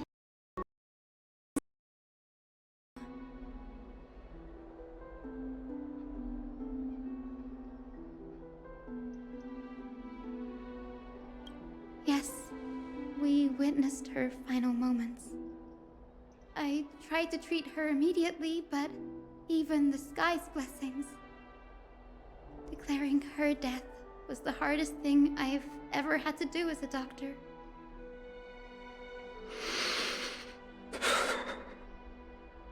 Lord Finan, don't push yourself. You're carrying a heavier burden now. Please, don't fall. It's fine. I can handle it. What I've lost is a mentor and a comrade in arms. But for Treby and Trinan, they've lost a 1,000-year-old bond. Like they're losing a part of their lives. You should rest, Hyacinth. You've been awake for a long time, haven't you? We'll handle things from here. Okay. See you later, everyone. Next, we should visit Lady Treby.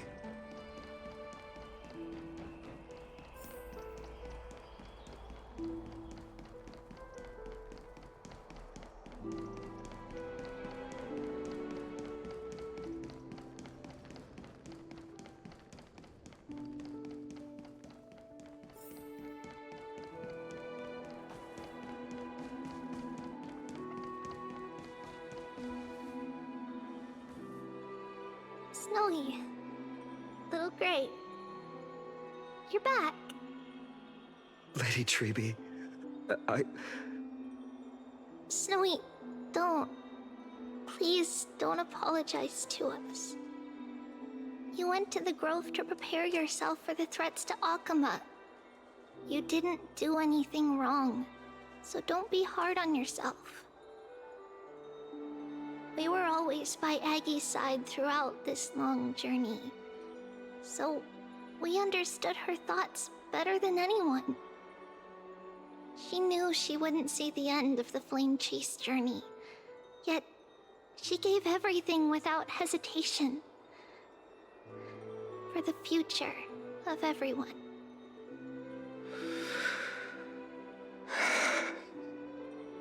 I know what Aglaya expected of me. Right now, the last thing Akuma needs is a leader wallowing in self-pity.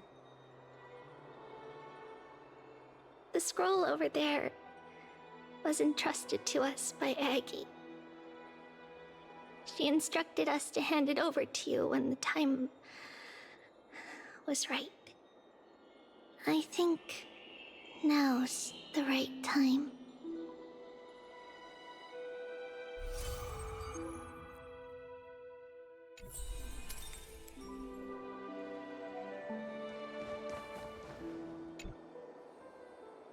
Finan, my humble student, my trusted colleague. As I write this, you are locked in a battle of words with the Council of Elders, fighting for the survival of the flame-chased journey on a battlefield where the smoke of war is invisible. I deeply regret and feel guilty for hastily pushing you and the Trailblazer into the debate. But please forgive me. At that moment, I could not afford to show any sign of weakness before you, as it would have crushed your morale. I considered the debate a routine affair, assuming I could win merely with the support and experience we'd accumulated over centuries. But I underestimated Kindness and her party's cunning, and also the deterioration of my own senses. The trap was likely set by the debater Calictus. He had prepared a severed golden thread in advance, revealing it to the public when Kindness was faltering in the debate. He claimed I was reading everyone's thoughts with the golden thread to cheat in the debate. I could have countered that low tactic in 100 ways, but my words slipped out before I could even think about them. With deceitful scoundrels like you in the crowd, I have no choice but to rely on the golden thread to keep watch over everything in this holy city. You can imagine the reaction that comment provoked. At that moment, I felt my time was running short. The divinity in this body might be eternal, but that is not the essence of me. I am a daughter of humanity, born of my mother, and I will die as a human. Realizing that my humanity was fading, I began to plan my exit. What kind of departure would not waste such a belated death? I have yet to find the ideal answer. But I knew I couldn't simply fade away in my sleep like anyone else. The serpents have always lurked in the darkness, terrified of their heads being cut off by the golden thread. If my departure were to be calm and uneventful, it would only lead to a swarm of those serpents emerging from their nests. Regrettably, a peaceful death is a luxury I cannot afford. I must feign weakness deliberately to make those serpents lose patience and act rashly. Just as they think they've struck and sunk their fangs into my heels, that's when I'll strike back, igniting the final blaze to burn away the threats hidden in the shadows. The blaze soaring into the sky might sow fear and confusion, but I have no worries about people losing their way. After all, Akuma still has you to guide them, Finan. You're not perfect, Finan. I've witnessed your confusion, recklessness, and deep sensitivity, dawn after dawn. The heavy burdens of your past have always weighed you down, inflicting deep pain. Yet, in your way, you are perfect. You embrace everyone's imperfections, always ready to find the precious qualities hidden beneath their rough exteriors, unconditionally. That might be what sets our Sky Father Kefili apart from other deities. They recognize the imperfections in their creations, yet still choose to shine their light on them, offering protection with unconditional love. Finan, while you zealously pursued strife, believing it to be your destined path, from the very beginning, my thoughts have never changed. You are the destined world-bearer of Amphorius, the gate to Amphorius's future. Go, complete the flame-chased journey of the prophecy, ignite the stars, and inspire hope in the hearts of humanity. I will be waiting at the end of the West Wind, looking forward to the miracle you will create.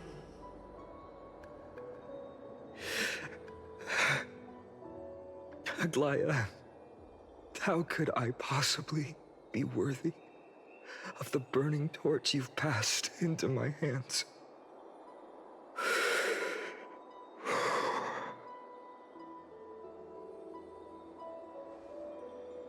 Dorang, can you do me a favor?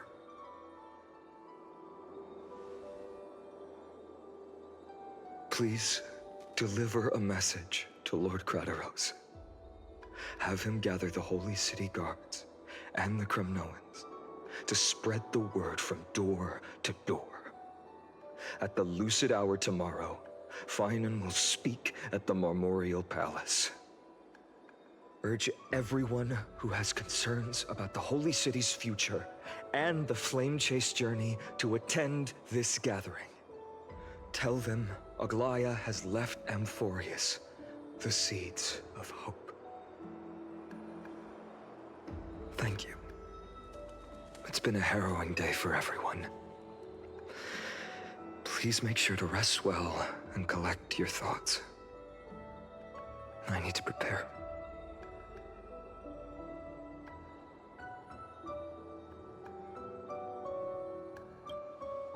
Cortonis, what brings you to Marmorial Palace? I plan to get everything settled before coming to see you. Is there something urgent, Cortonis? How are you holding up, I wanted to see. Better than I expected, you seem. There's no room for doubt anymore. It's time to take action and show everyone that the leadership of the Chrysos heirs is still strong. Right, your assessment is. Now, here. Take this. Is this it? You've completed it. Dawnmaker. The name I've chosen for it. Before dawn, prepare for battle. For tomorrow, wield your sword. Befits your stature, it does. Chrysos heir. Dawnmaker. Unbelievable. You've never seen that black-clad swordmaster. Yet you've recreated this so precisely, just from what I described. Precise, your description. Imbued it with the power of dawn I already have. Guided by your will, gleam with golden flames, its blade will. Wield it, may triumph always be yours. Thank you, Cortonis. I will use this sword to protect the beings of Amphorius. Another thing there is. What's this? Stored here, the remnants of Aglaya's divinity are.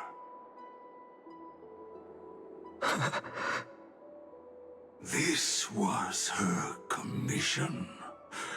Her death she had long foreseen. Can she still hear us? It's difficult to confirm. About divinity, we know very little. In this way, she wanted to be with you. Always. I understand. Let me keep it. With this, I'll have another constant companion by my side. May this world never have need for a deliverer. Someone told me long ago. But when the world dashed her hopes and fell into disarray,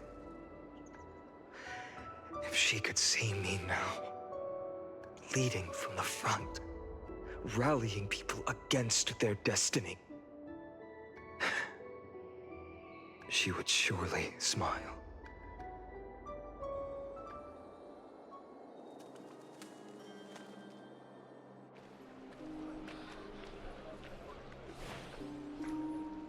How will the Holy City continue without Lady Goldweaver? Look! Lord Finan is here.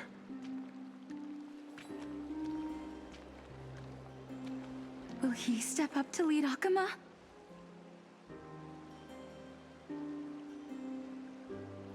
Not long ago, I spoke at the Citizens' Assembly at Dawncloud. I wrestled with every word, searching for the right ones to rally support and keep the Chrysos Heir's flame chase alive.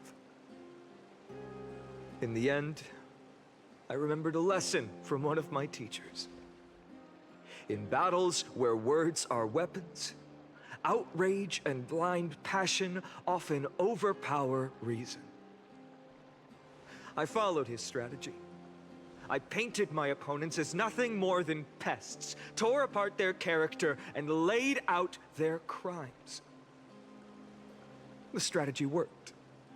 I secured enough votes to achieve my goal, but afterward, there wasn't even a flicker of joy. I realized that apparent victory masked a deeper failure. In my pursuit of success, I fueled division and strayed far from my very purpose that led me to the Flame Chase journey. This journey was supposed to unify, not divide, to strengthen us, not weaken us. It was the gold thread that mended our rifts in the past. Some saw it as a means of surveillance, a tool of control. But no one can deny that it was Aglaya who held this city and even this shattered world together. Now she is gone. Yes, as you have heard, the demigod Aglaya, who guarded the holy city for a millennium, has indeed fallen.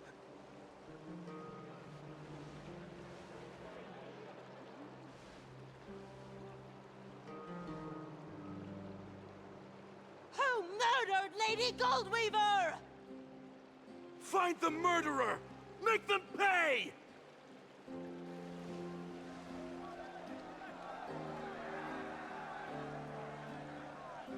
I felt the same as all of you initially. I wanted to stand here beside you, to condemn the sinners, to discuss retribution, and to see justice brought down upon them. But my perspective has changed.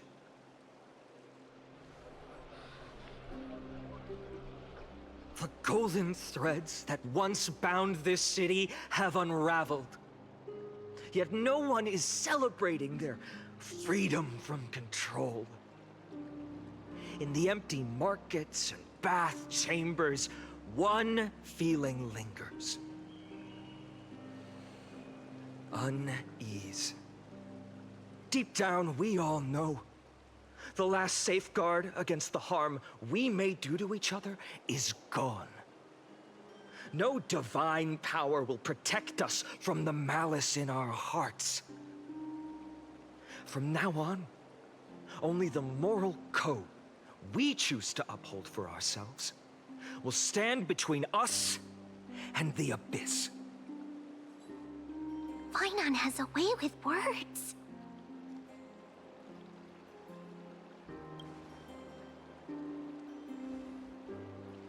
Oh, all right. The flame chase journey is nearing its end. With only one Titan left for the Chrysos heirs to conquer, Aquila. Before I rise to the skies, I challenge you. Cast out the shadows and malice within your hearts. Let your spirit shine brighter than the sky itself. Let me bear witness.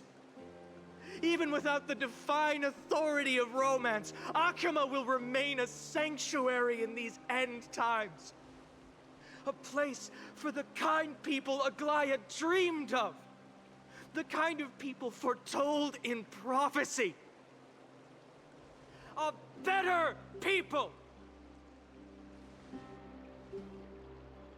Better people! Better people! Better people! Better people! Better people! Better people! I appreciate your willingness to accept the challenge. You have reminded me that Aglaya left me perhaps the simplest duty in the world. To bear the burden of creation, I need only to give one thing. It's a gift she once gave me without hesitation, and now I share it with each of you. Unshakable faith. There's still a long way to go before Amphorius is reborn. But we will not forget the past as we move forward. For the memories of Amphorius will always benefit future generations. Allow me this moment. I want to borrow a few minutes of your time to commemorate a demigod who protected the holy city for a millennium. She was Akima's dressmaker, the leader of the Chrysos heirs, the Goldweaver, Aglaya, and her greatest feat was being a selfless person.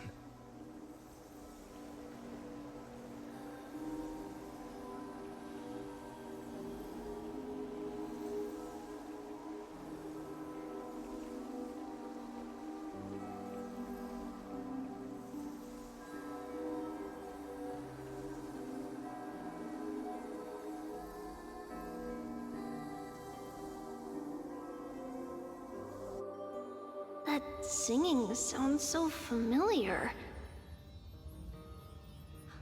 That's our song, and Snowy used to love it! Yes, Lady Trian. For that child filled with anxiety. Your songs always dispelled the clouds in my heart. Even if for just a moment. Snowy was so cute and kind when he was little. Now, you've grown so much. Maybe not as cute, but still just as kind. Time spares no one, so there's nothing we can do.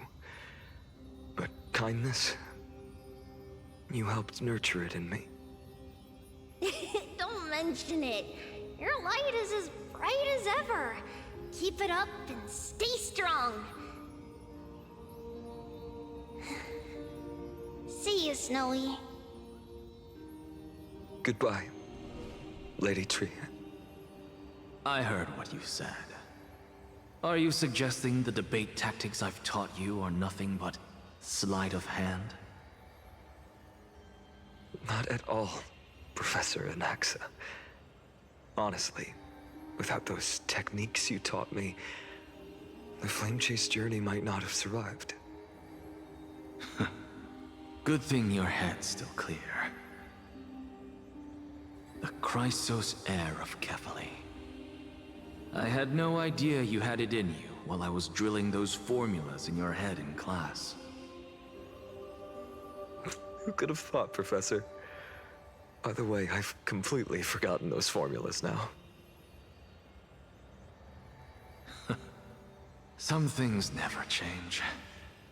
In our next lives, I'll teach you how to truly embrace your divine duties.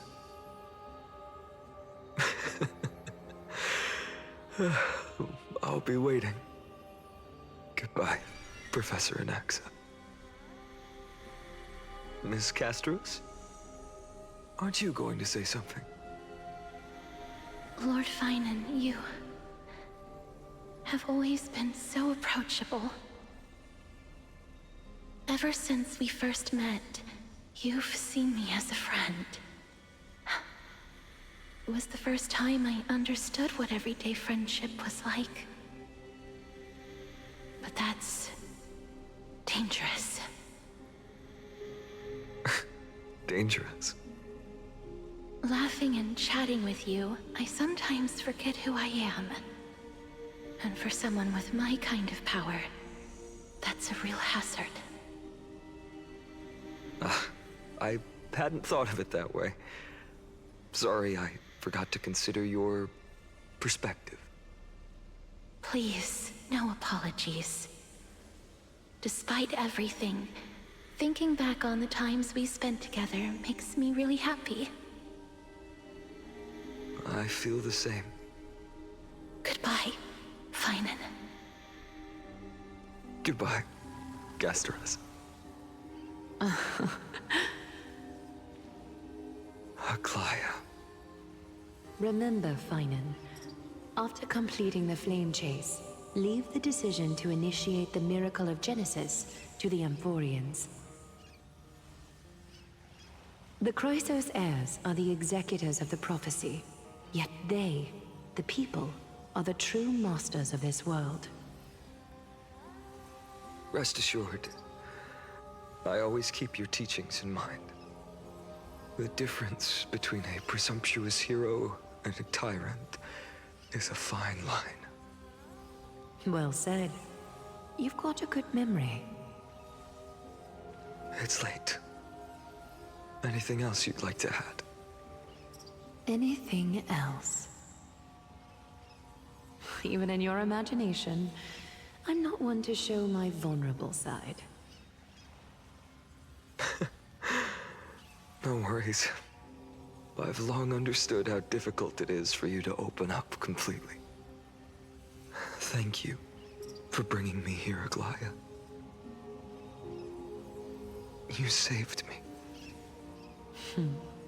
Maybe what I wanted to save wasn't you, child, but this crumbling world. Goodbye, Finan. Goodbye, Aglaya. Did you forget me? Forget you. Like I'd ever. We aren't parting ways forever. You're just off to guard the gates at Castrum Kremnos. Let's not make this a tearful farewell. You know just how to make a person uncomfortable. I have a feeling we'll meet again in this lifetime. Let's have another showdown then. Deliver. That's very confident of you. I've changed since then. Have you seen this sword? It's a masterpiece freshly forged by Cartonis. A bold statement for a mere mortal who hasn't yet claimed the power of a Titan. See you around, Finan of Ides Elysiae. It's a date, Mighty Moose. What a poignant, yet splendid journey. And it's still not over yet, is it? Yes, Cyrene. I was right. In the end, you did become the deliverer in this story. A lot has changed while you were away. I've met so many people, and tried so many things. I've found new resolve. And I've let go of some attachments. I'm not the same person I used to be. But to me, you've never changed at all, Finan.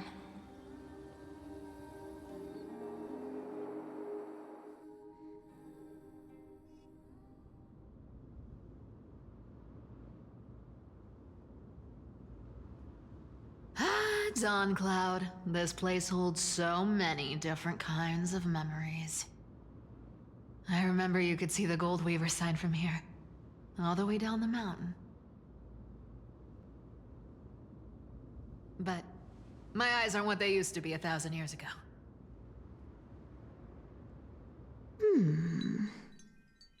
Cyphera, you...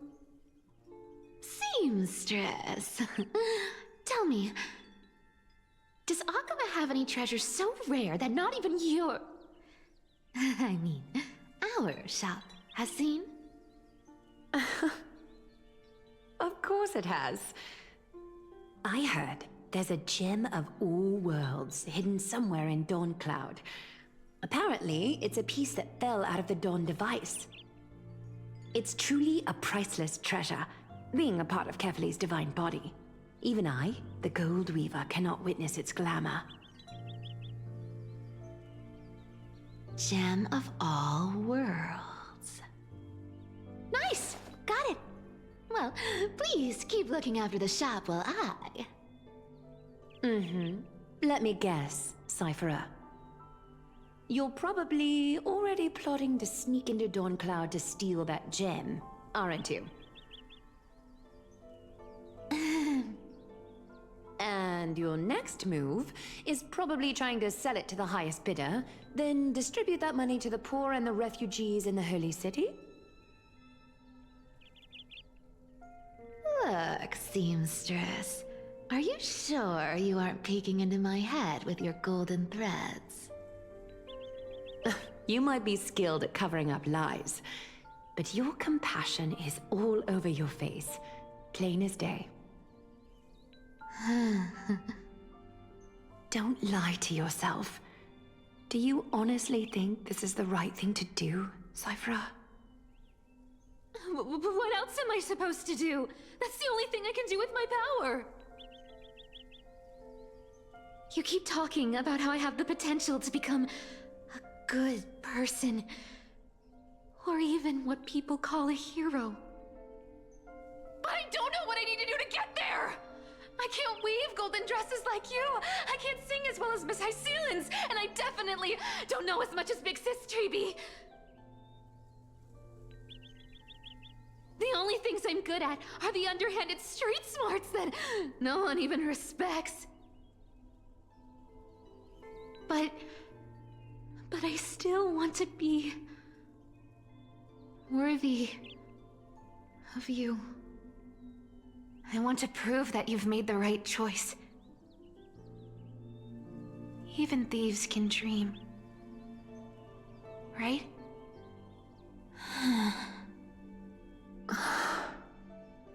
I know, Cyphera.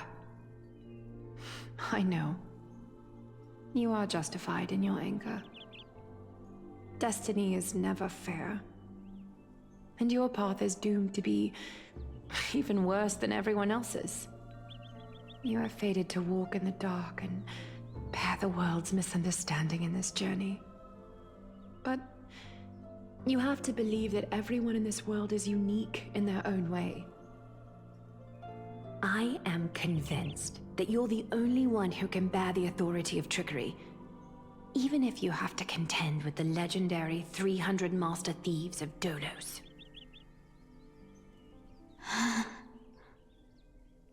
Aglaya.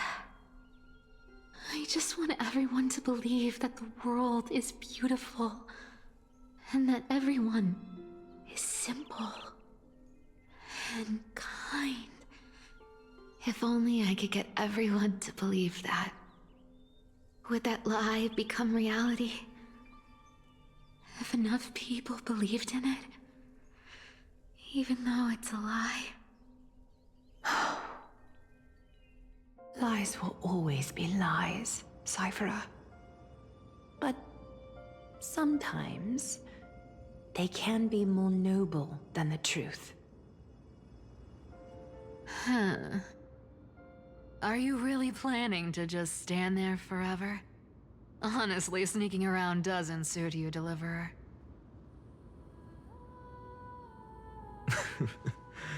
I never thought I could slip past your sharp ears, Miss Cypher. I just didn't think it'd be right to interrupt when you're obviously lost in thoughts. Still as charming with your words as ever, boy. Your speech at the public baths wasn't half bad, I'll admit. It managed to touch my heart. Just a smidge. Thank you. I had a feeling back then that you were in the audience. Intuition certainly is a thing of wonder. Oh, and you didn't call me out on the spot. You waited all this time to tell me. Well, I thought you'd need some time to yourself. After she passed away.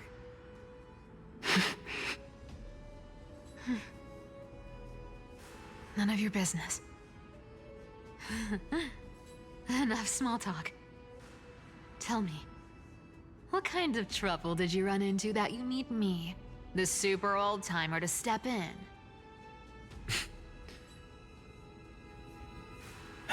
We've only met a couple of times, but you've always gone straight to business. I respect that about you, old-timer, so I'll cut to the chase. You're probably aware that Aglaya has earned the support of the entire city for the Chrysos heirs.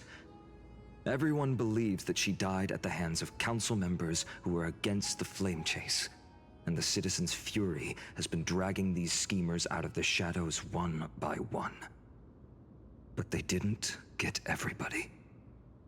To this day, we still haven't found Elder Kynus, the leader of the Cleaners.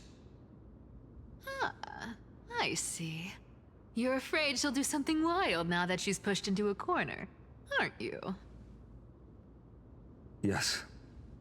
I believe that Kefali's core flame, forever enshrined above the Council Theater, would be the opposition's final trump card against the Chrysos heirs.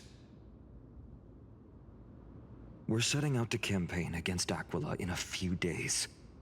With the Chrysos heirs gone, it'll be their best chance to strike.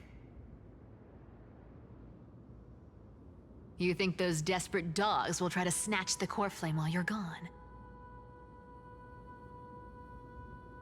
So, you want me to give them a nice long walk while you're away, right? You sure saw right through me, Miss Cypher. I know exactly what you can do. Godlike speed, perfect disguises, untraceable movement, and that most enigmatic authority of trickery. I have only one request. Please, use whatever tricks you need to protect Kefali's core flame. Even if you have to deceive the rest of the Chrysos heirs as well. Uh-huh. Hey, Deliverer. Do you honestly think that there's no way I'll turn you down? Do you even have any plan Bs if I decide to nope out on this? As the demigod of trickery, there are no other trump cards in the world that can outrank you. I'm sure you know the answer to your own question, Miss Cipher. What confidence. You talk as if you have everything in the palm of your hand. Huh. So you did learn a thing or two from her. I'll give you that. Then let me tell you something you don't know. The Flame Reaver. They've been watching Akama closely. You mean...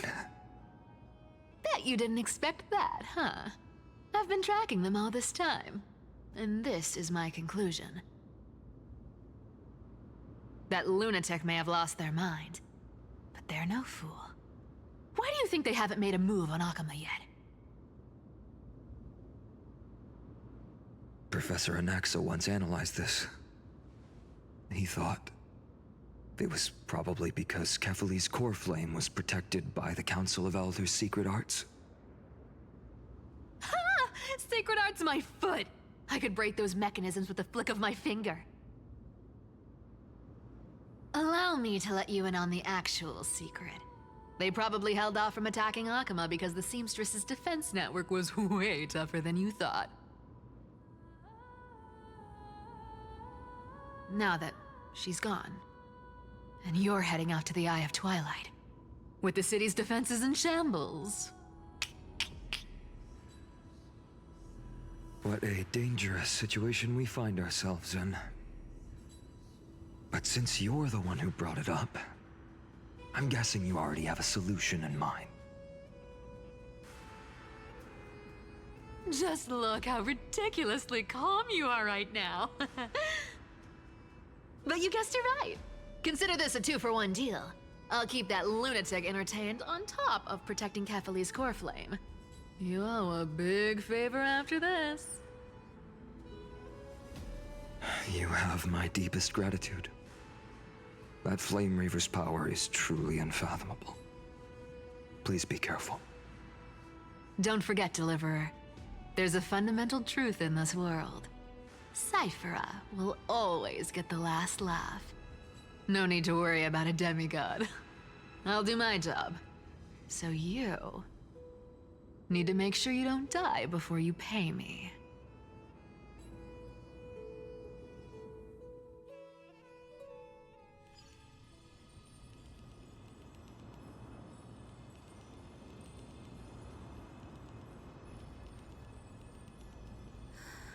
I'm back. I've been trying to stay away from here since the Black Tide destroyed the Grove. And through that, stay away from the memories that might make me sad. But the wind keeps pulling me back. Maybe that's the Twilight Courtyard's duty, after all.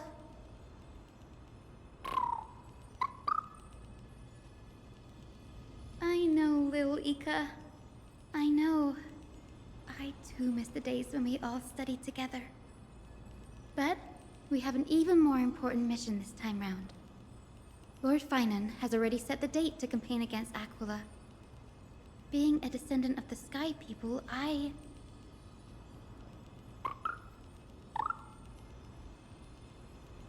You're right. At least I can still afford to get lost in thought once in a while. Oh, ancestors. Please wait for just a bit longer.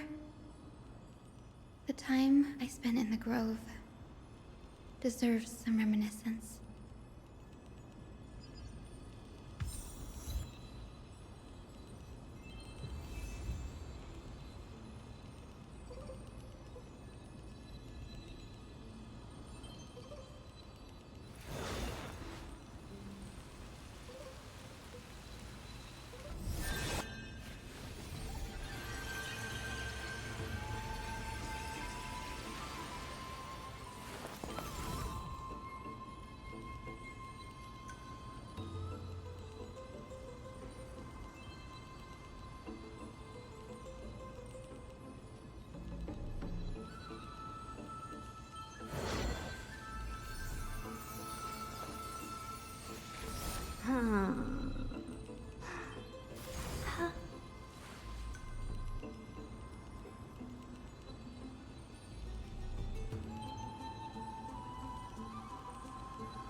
This was where Professor Anaxa gave us the lesson. I can still see that day in my mind. And that was your last lesson in the Grove. Now, each of you will head off on your own path. How much the Grove's teachings can help you in the real world depends on how well you can put knowledge into practice. However, heed this warning. If you ever do anything disgraceful out there, don't ever claim you were the student of Anaxagoras, one of the 7 sages. Professor Anaxa, there are still other classes scheduled on the calendar. Are you sure you didn't... Firstly, call me Professor Anaxagoras.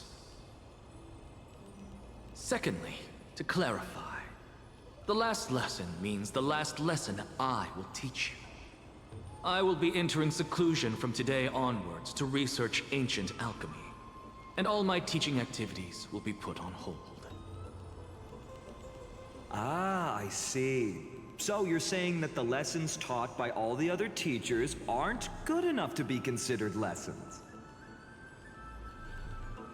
All you do every day is wag that sharp tongue of yours. That's a credit deduction, fine enough Ides Elysiae.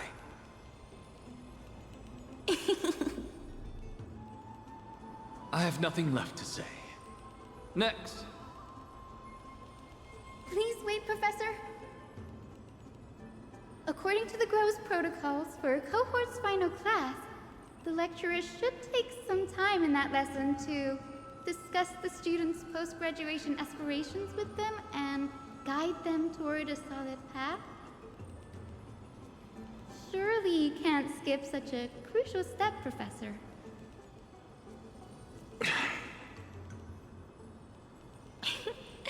The teacher teaching assistant Miss Hyacinth is truly Professor Anaxa's nemesis. Fine. Since Hyacinthia insists on this, let's go through the process. Since some of you are so eager to speak, why don't we start with you, Finan of Ides Elysiae? What is your post-graduation aspiration? Me? Well, it's not exactly an aspiration, but the only thing I want to do is to protect the people I care about. I see. So you want to be a hero? How boring. Next. I didn't say...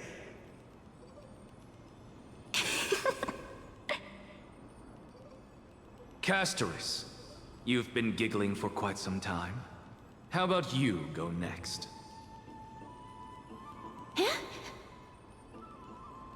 Perhaps my answer is a bit vague and meaningless, Professor Anaxagoras, but...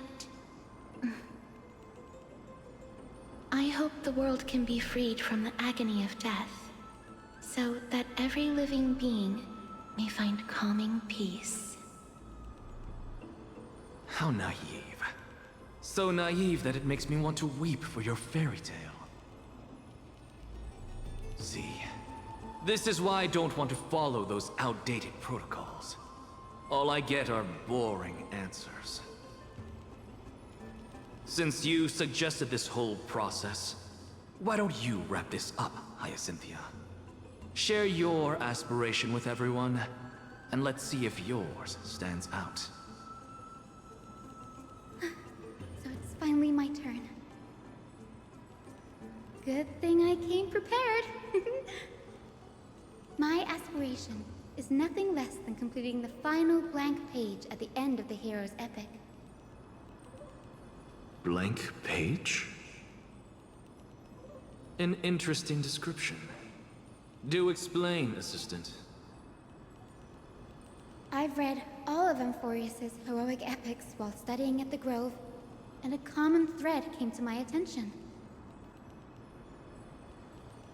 Almost every epic ends with a description of the hero's achievements. But few mention how the everyday people of that time lived. No one recorded the struggles and suffering the commoners endured. So you're saying that, instead of legendary heroes, you're more focused on commoners living on the peripheries of historical records. Perhaps I'm influenced by my background.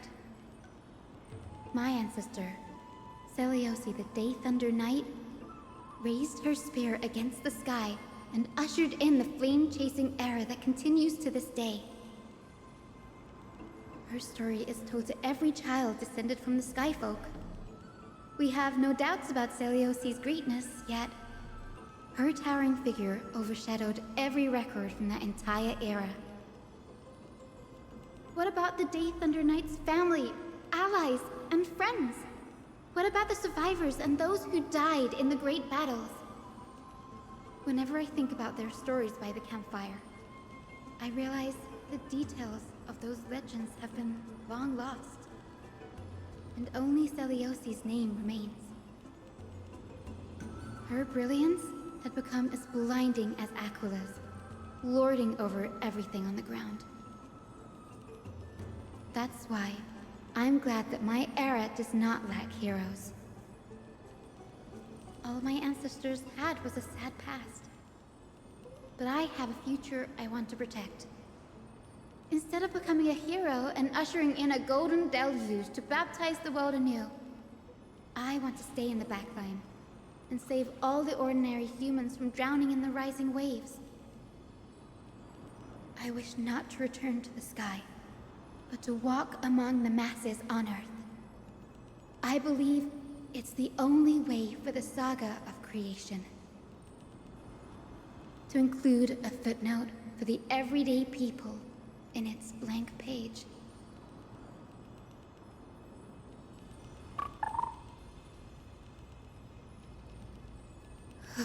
I'm getting embarrassed from remembering how I said all that.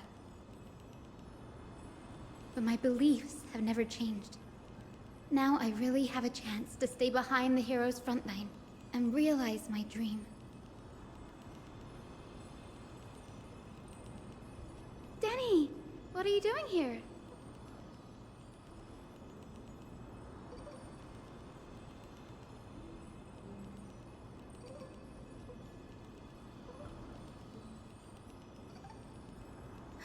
You guessed it. To reach Aquala's realm in the sky, descendants of the Sky People must perform a bloodline ceremony, summon the spirits of our ancestors, and get their blessings. That's the only way for creatures on Earth to forge the Rainbow Bridge to the sky. And the soul of the first ancestor I want to see is here in the grove.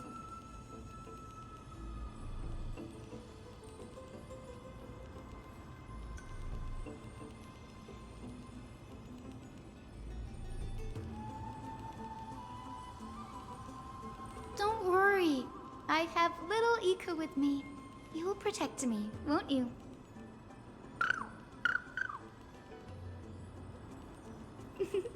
Good, Ika. Well, what brings you here, Danny?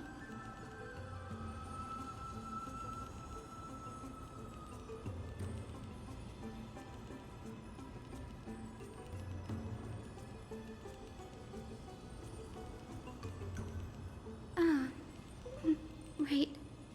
If all goes as planned, you and Gray will be able to go home after this mission, won't you?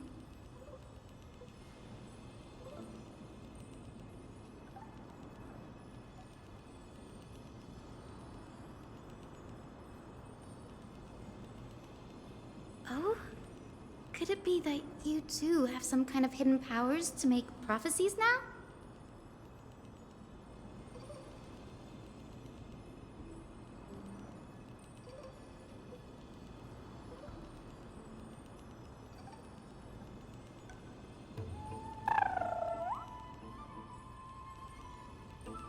Nope. I didn't understand that either, little Ika.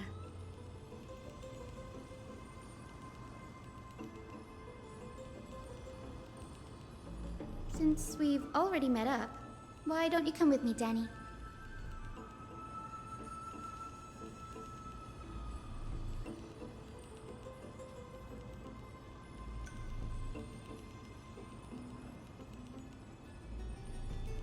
That's the dependable express guard for you. So, shall we get going?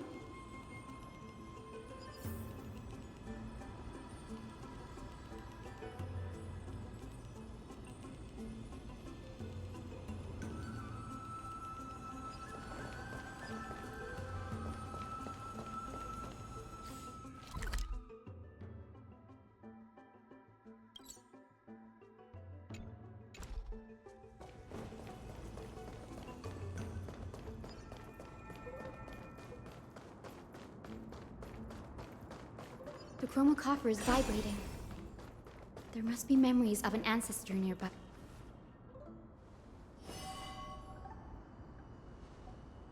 This is the divine object of the Sky People, the chroma coffer. Our ancestors dictated that when a descendant of the Skyfolk is ready to challenge Aquila again, they must first awaken the spirits of their ancestors with the chroma coffer and receive their benediction. Only after this can the chosen Skyfolk reascend to the heavens.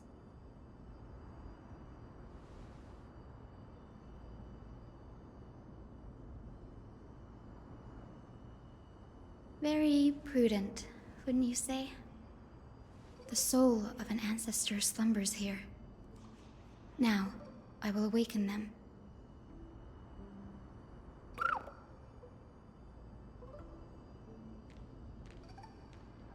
I am Hyacinthia from the Twilight Courtyard, a descendant of the sky who has inherited the duty of Flame Chase.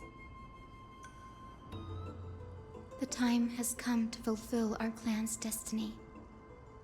I will join the heroes of the prophecy to return to the sky and retrieve the core flame. Ancestor, please bestow upon me your generous blessing.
Who has awakened me? It's I. Hi, Cynthia. A descendant of the Sky People. I apologize for interrupting your slumber. You are Lord Crispus, aren't you? I've read your story in our family tree. You were a righteous judge who vindicated many who were wrongfully accused. I never imagined someone in this era would still remember my name. So, our bloodline and duty have continued to this distant age. Indeed, it has. I have awakened you in the hope of receiving your blessing. For the Flame Chase journey is nearing its perfect conclusion, and retrieving the core flame of Aquila is the final challenge the heroes will face.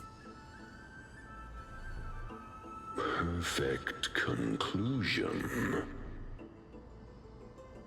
Hyacinthia, you look very young, and you do not have the bearings of a warrior who can contend with a titan. How can you convince me that this blessing will not turn into a curse, leading a child like you to your demise? 1,000 years ago, Seliosi, who conquered the skies, left behind legends and a will, entrusting the mission to return the Sky Titan's core flame to her descendants, to people like you and me. Though I'm not a warrior, I will not turn away from the mission that has flowed through our blood for 1,000 years.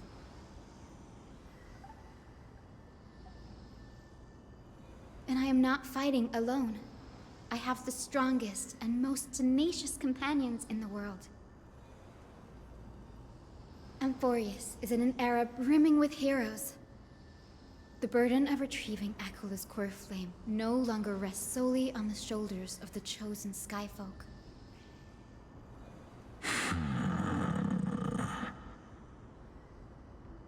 I now wield the power of healing. I aim to mend the fissures in the sky and heal the wounds of the people. I desire to define the mission of the Skyfolk in my own terms, to conclude the vigil that has spanned millennia.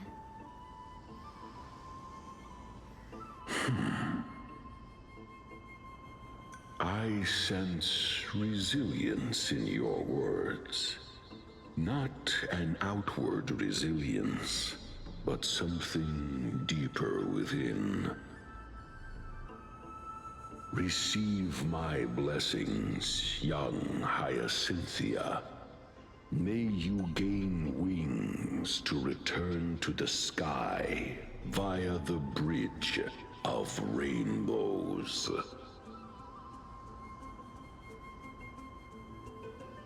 Thank you for your trust, Lord Crispus. We won't let you down.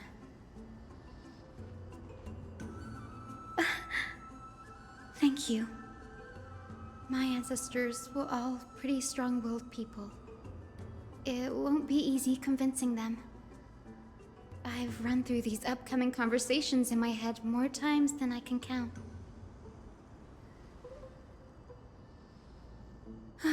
Now, the next ancestor on the list. Her spirit is set to rest in the vortex of Genesis. A pity that the ceremony has to be performed in strict order. Shall we head back to Akama together, Danny?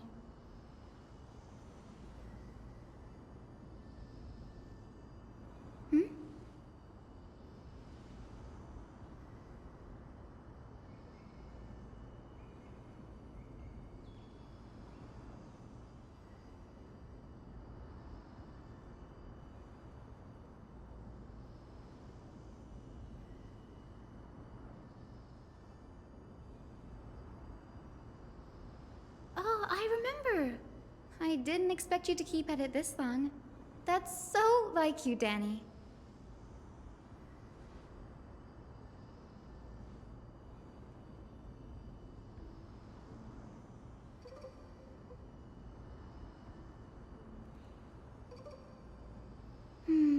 makes sense.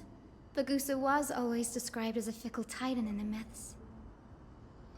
Since you're offering, then let me put your skills to the test, Danny.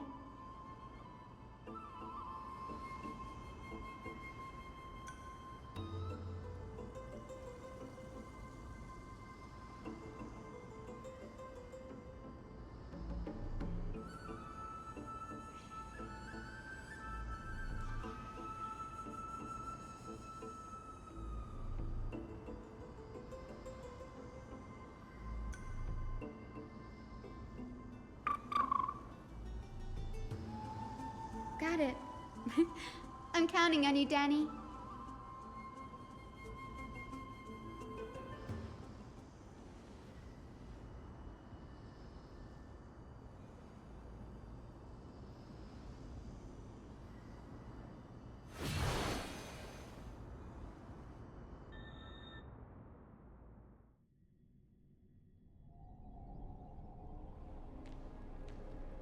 The vortex of Genesis.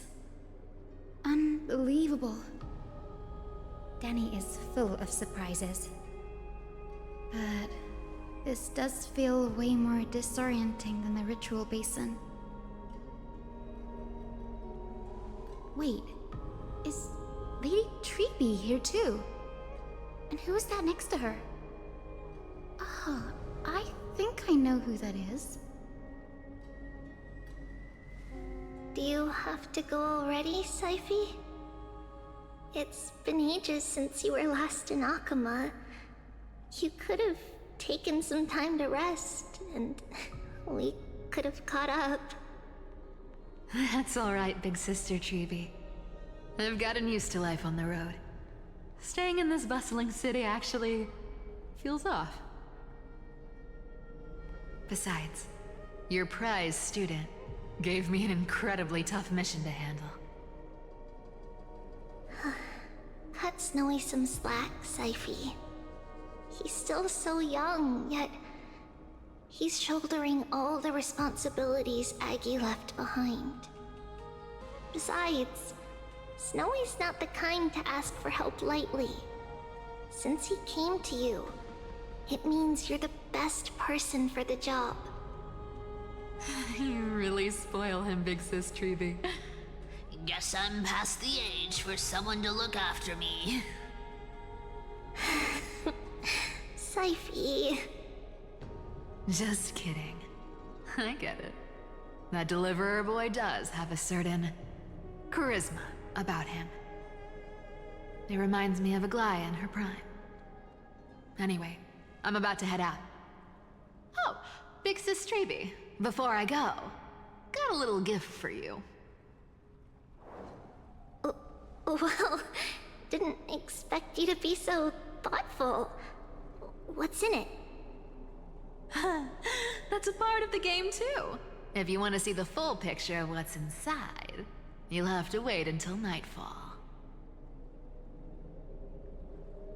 A gift with a mysterious twist? Seriously? Huh? Looks like we have company. Lady Treeby, and this graceful lady must be Miss Cypher. I'm Hyacinthia from the Twilight Courtyard. Everyone calls me Hyacinth. Pleased to meet you. Bright and cheery as a lamp. Well, hello there, pink child. I'm Cyphera from the long-fallen city-state of Dolos. As for the rest, it's all in the history books, so I don't need to repeat it here.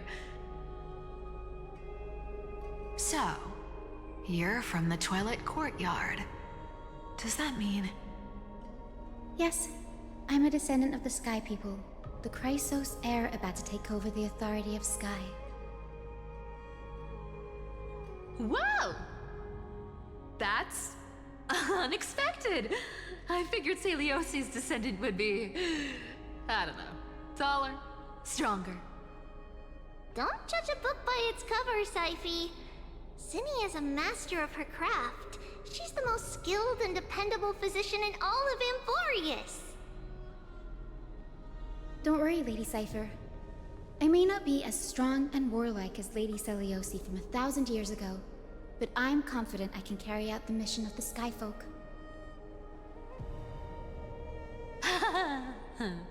All this talk about missions, you're making it sound way too serious. You've got to look out for yourself, girl. Don't push yourself too hard. I'd hate to see that cute face all scratched out by Aquila's claws. Siphy cracking jokes? Looks like you haven't forgotten what Aggie said all those years ago. Anyway, I've got a mission to handle, so I'll get going. Good luck, Miss Hyacinth. And if things get tough, just let that deliverer take the lead.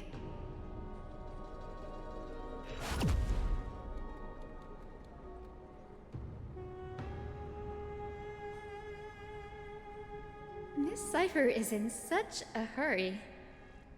Don't worry, she's always been like that. It's good to have her back in Akama lending a hand. Oh, well, enough about her for now. You're here because of your mission, aren't you, Cinny? It's the perfect opportunity for me to go and tuck Siphy's gift away somewhere safe. The Vortex of Genesis is all yours.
I will join the heroes of the prophecy to return to the sky and retrieve the core flame. Ancestor, please bestow upon me your generous blessing.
General Ectra is so different from how the records described her.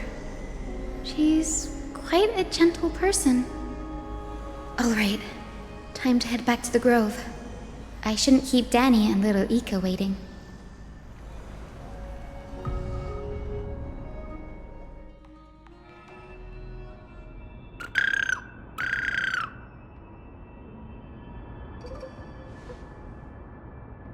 It went great. Your spirit water art was a huge help, Danny.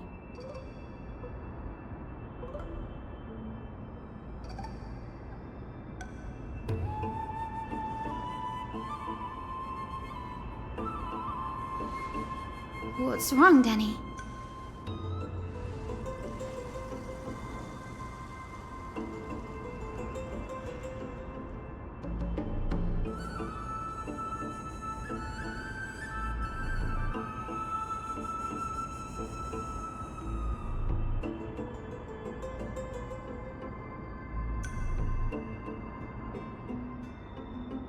You've always been a bit of a sensitive soul, haven't you, Danny?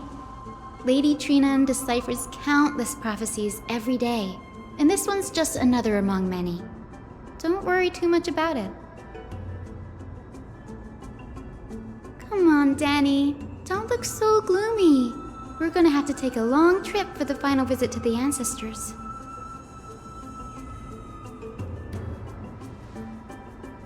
Our final stop is Lord Mighty's home, Castrum Kremnos.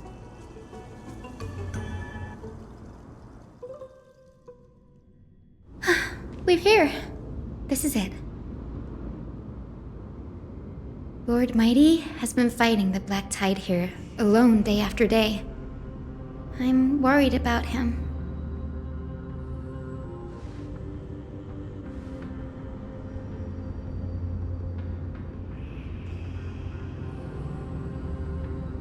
That means he hasn't been consumed by the Black Tide's madness yet. We're here to complete an important mission.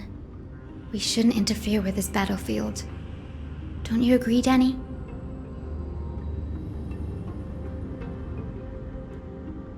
There.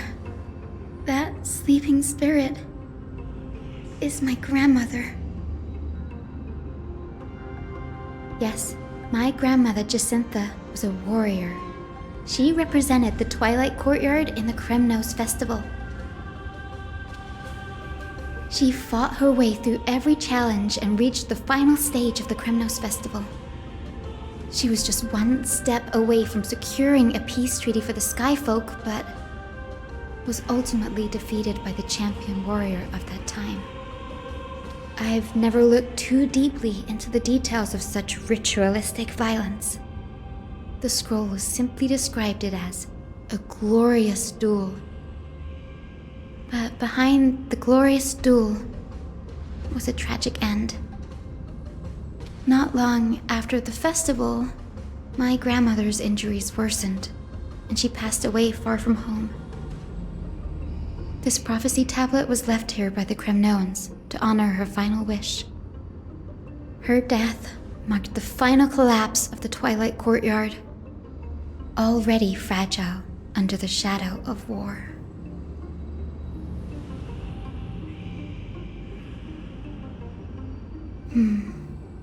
Was Lord Grataros.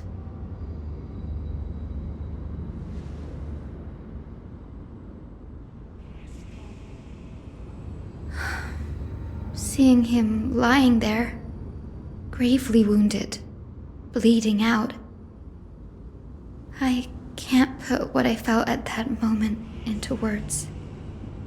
But when I heard Lord Grataros took that fatal blow to protect Lady Trianne, all those tangled feelings faded away. To quote Lord Finan, Grataros must have done that to become a better man.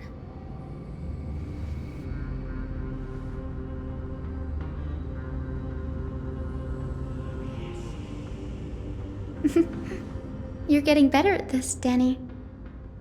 In her final diary entry, my grandmother wrote that when the moment of destiny comes, a descendant of the Sky People, would deliver the message of their departure to her spirit. I wonder what she'd think when the one awaking her turns out to be her beloved granddaughter.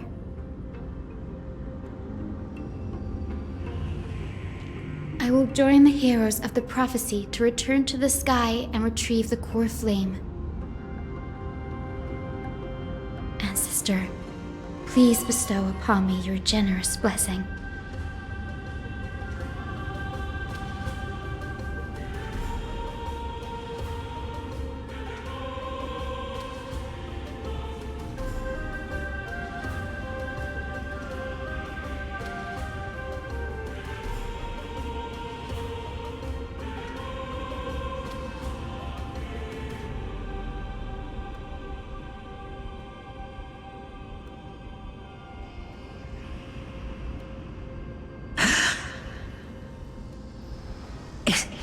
Is this the world of the living? Wait. You. Could you be? Grandmother? It's me. You're Hyacinthia. Hyacinthia, my little hummingbird. Why? How? Why is it you who awakened me? I have never imagined this. I thought I would feel happy for all my ancestors when this day came, but now I can't even experience the joy of seeing you again. Do you remember that you and Father took me to my very first skyride when I was 8? Back then, you wanted me to pick one accessory out of 4.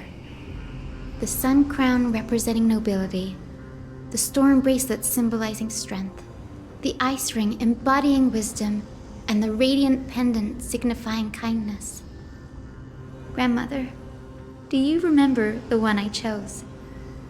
You spoke an innocent little prayer, infusing a faint thread of light to that modest pendant. Yes, and I remember how surprised you were. In all those centuries, no other child of the Sky People had ever made the same choice I did. Hyacinthia, there was a time when I thought you were a timid child. You never had much interest in swords or battle and had no relation to that fiery determination and strength in our blood. Yet I've told myself, that's not a bad thing. If my hummingbird could live her life in kindness and optimism, then it'd be a good thing. I never thought the burden of retrieving the core flame of Aquila would fall to you. Don't worry about me, Grandmother. I believe what makes someone a Skyfolk isn't just outstanding strength, but the capacity to shape the world. When the world cried out for a hero to challenge the gods 1,000 years ago, Zeliosi stepped forward and began the flame-chasing era. And now, as the flame chase journey nears its end, this broken world is crying out for something else. Healing. Isn't it poetic? A saga that spans 1,000 years, began with Sky, and will also end with Sky. You're still as optimistic as ever, just like when you were a kid. If your mind is set, Hyacinthia, then carry your resolve through to the very end. Return to the sky with my blessing, and watch over this world on the threshold of salvation. Grandmother, thank you. But I have one last request. Speak, Hyacinthia. We should still have some time. Before you go, could you tell me the tale of the Sky Hero once more? Just like you used to.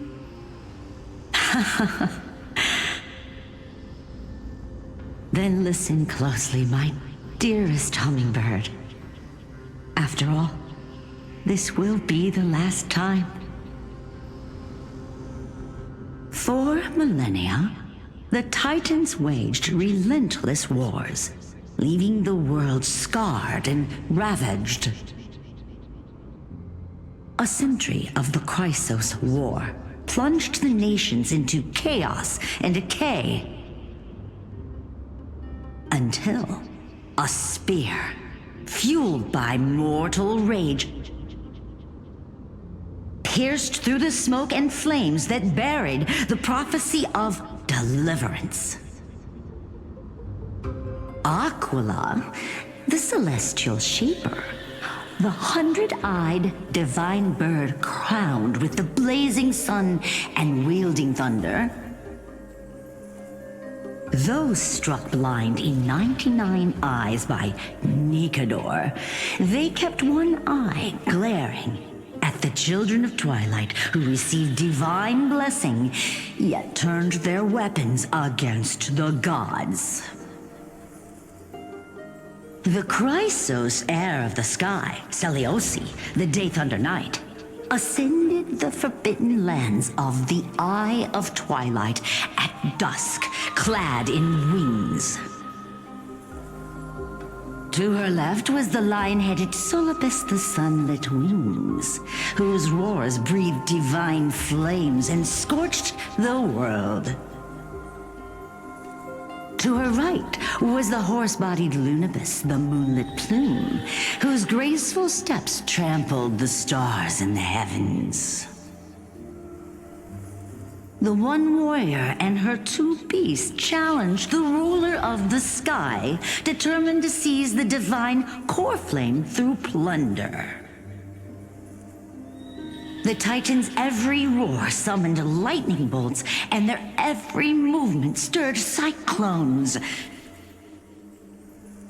The wounded Titan's blood poured down like boiling rain upon the world and converged into scalding torrents. In the final moments of battle, the Sunlit Wings set the Titan's wings aflame, while the Moonlit Plume sealed the divine body.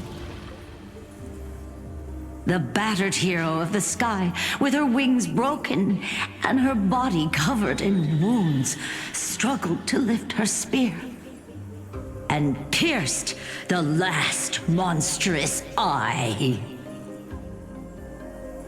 The Titan's divine body crashed to the ground, and with it, the sky tore apart like fabric, about to fall with its god. The fear and pleas of mortals urged the hero of the sky to rise again. Seliosi, the Day Thunder Knight, the first of the Chrysos heirs to slay a god in this world, charged into the crumbling body of Aquila with her two fearless winged companions. She merged with the Titan, holding up the sky once more, only to leave behind a powerful message for the world. My descendants will be blessed and cross the Rainbow Bridge back to the sky. At the end of the prophecy of Genesis, they will reclaim the core flame from my hands.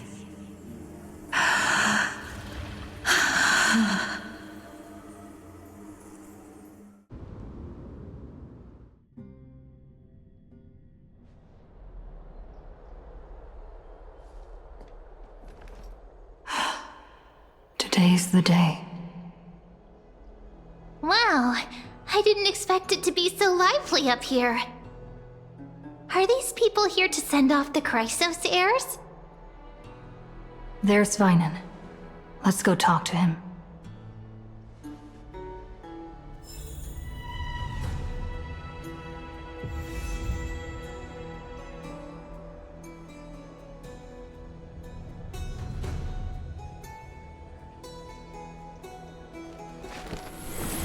All things are connected by origin, and are made of the same essence.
All things are connected by origin, and are made of the same essence.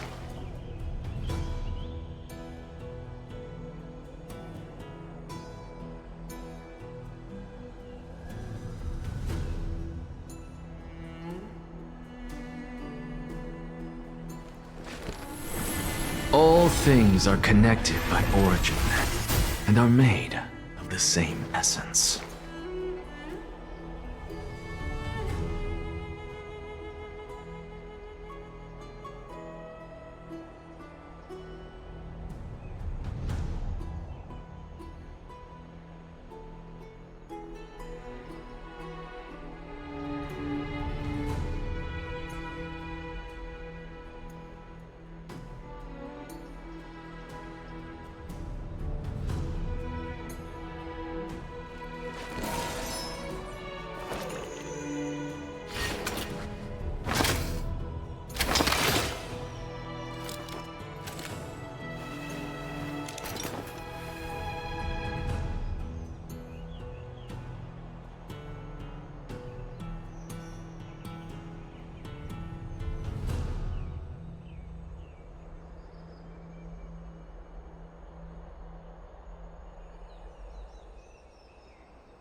All things are connected by origin, and are made of the same essence.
All things are connected by origin, and are made of the same essence.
things are connected by origin, and are made of the same essence.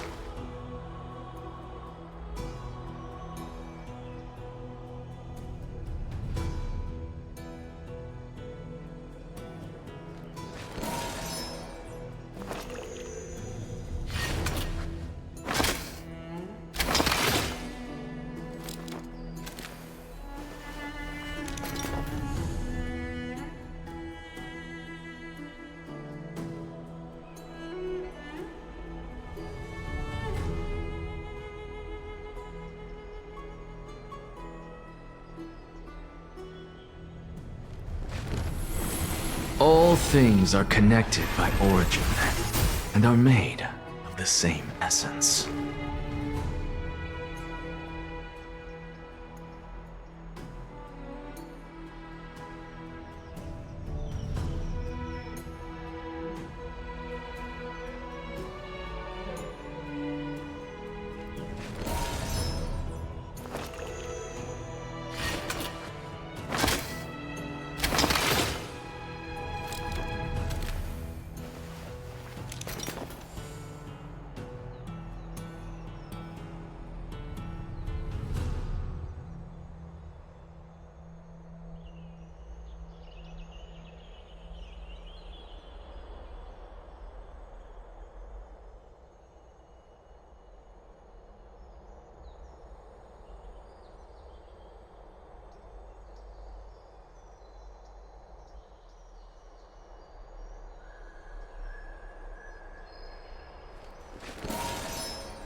All things are connected by origin, and are made of the same essence.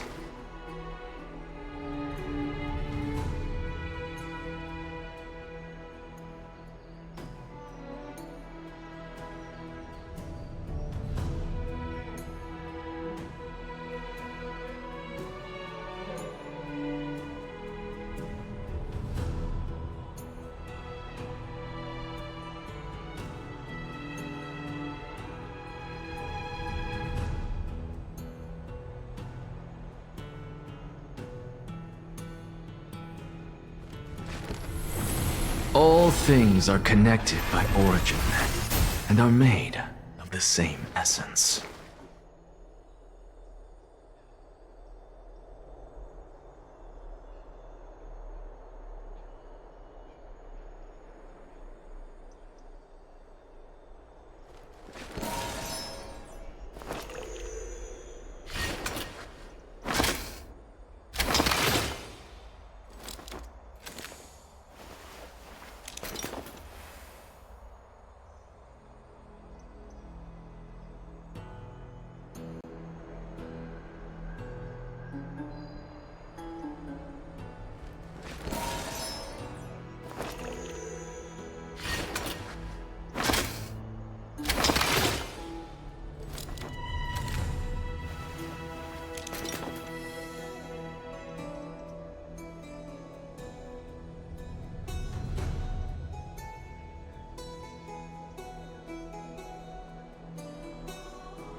All things are connected by origin, and are made of the same essence.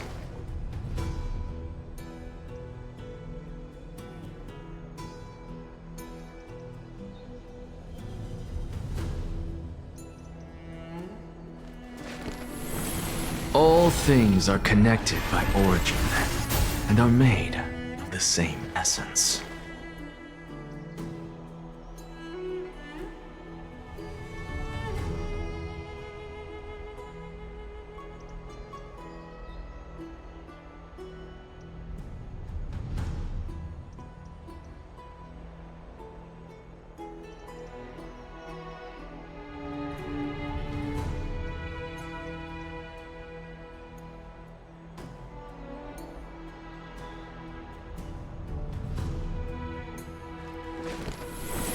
All things are connected by origin, and are made of the same essence.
All things are connected by origin, and are made of the same essence.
All things are connected by origin, and are made of the same essence.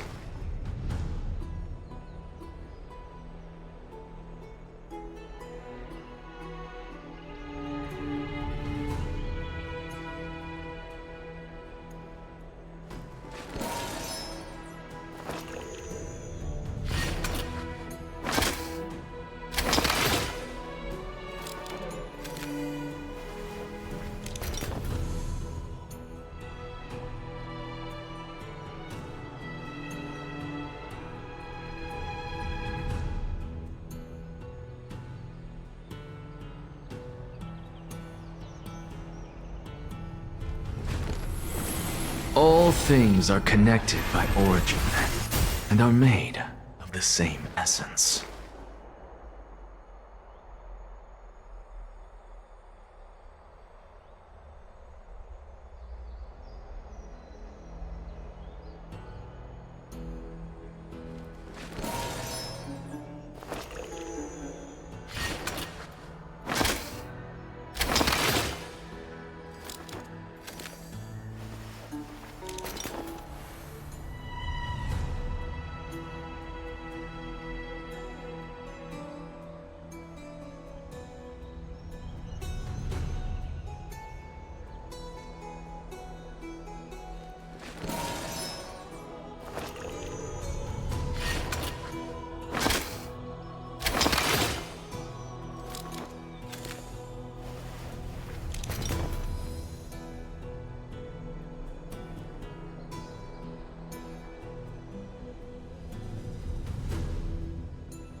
things are connected by origin, and are made of the same essence.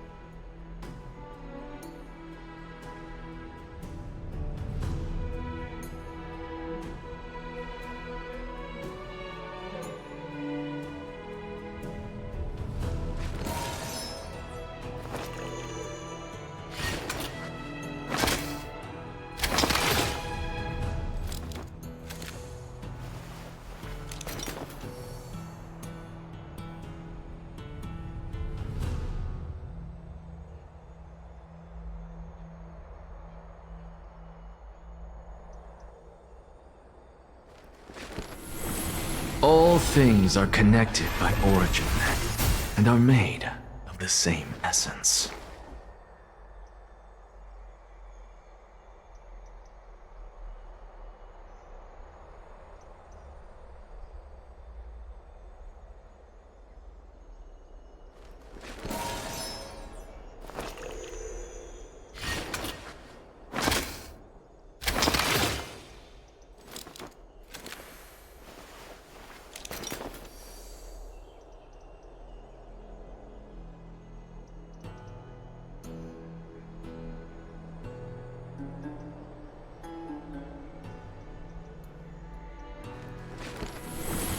All things are connected by origin, and are made of the same essence.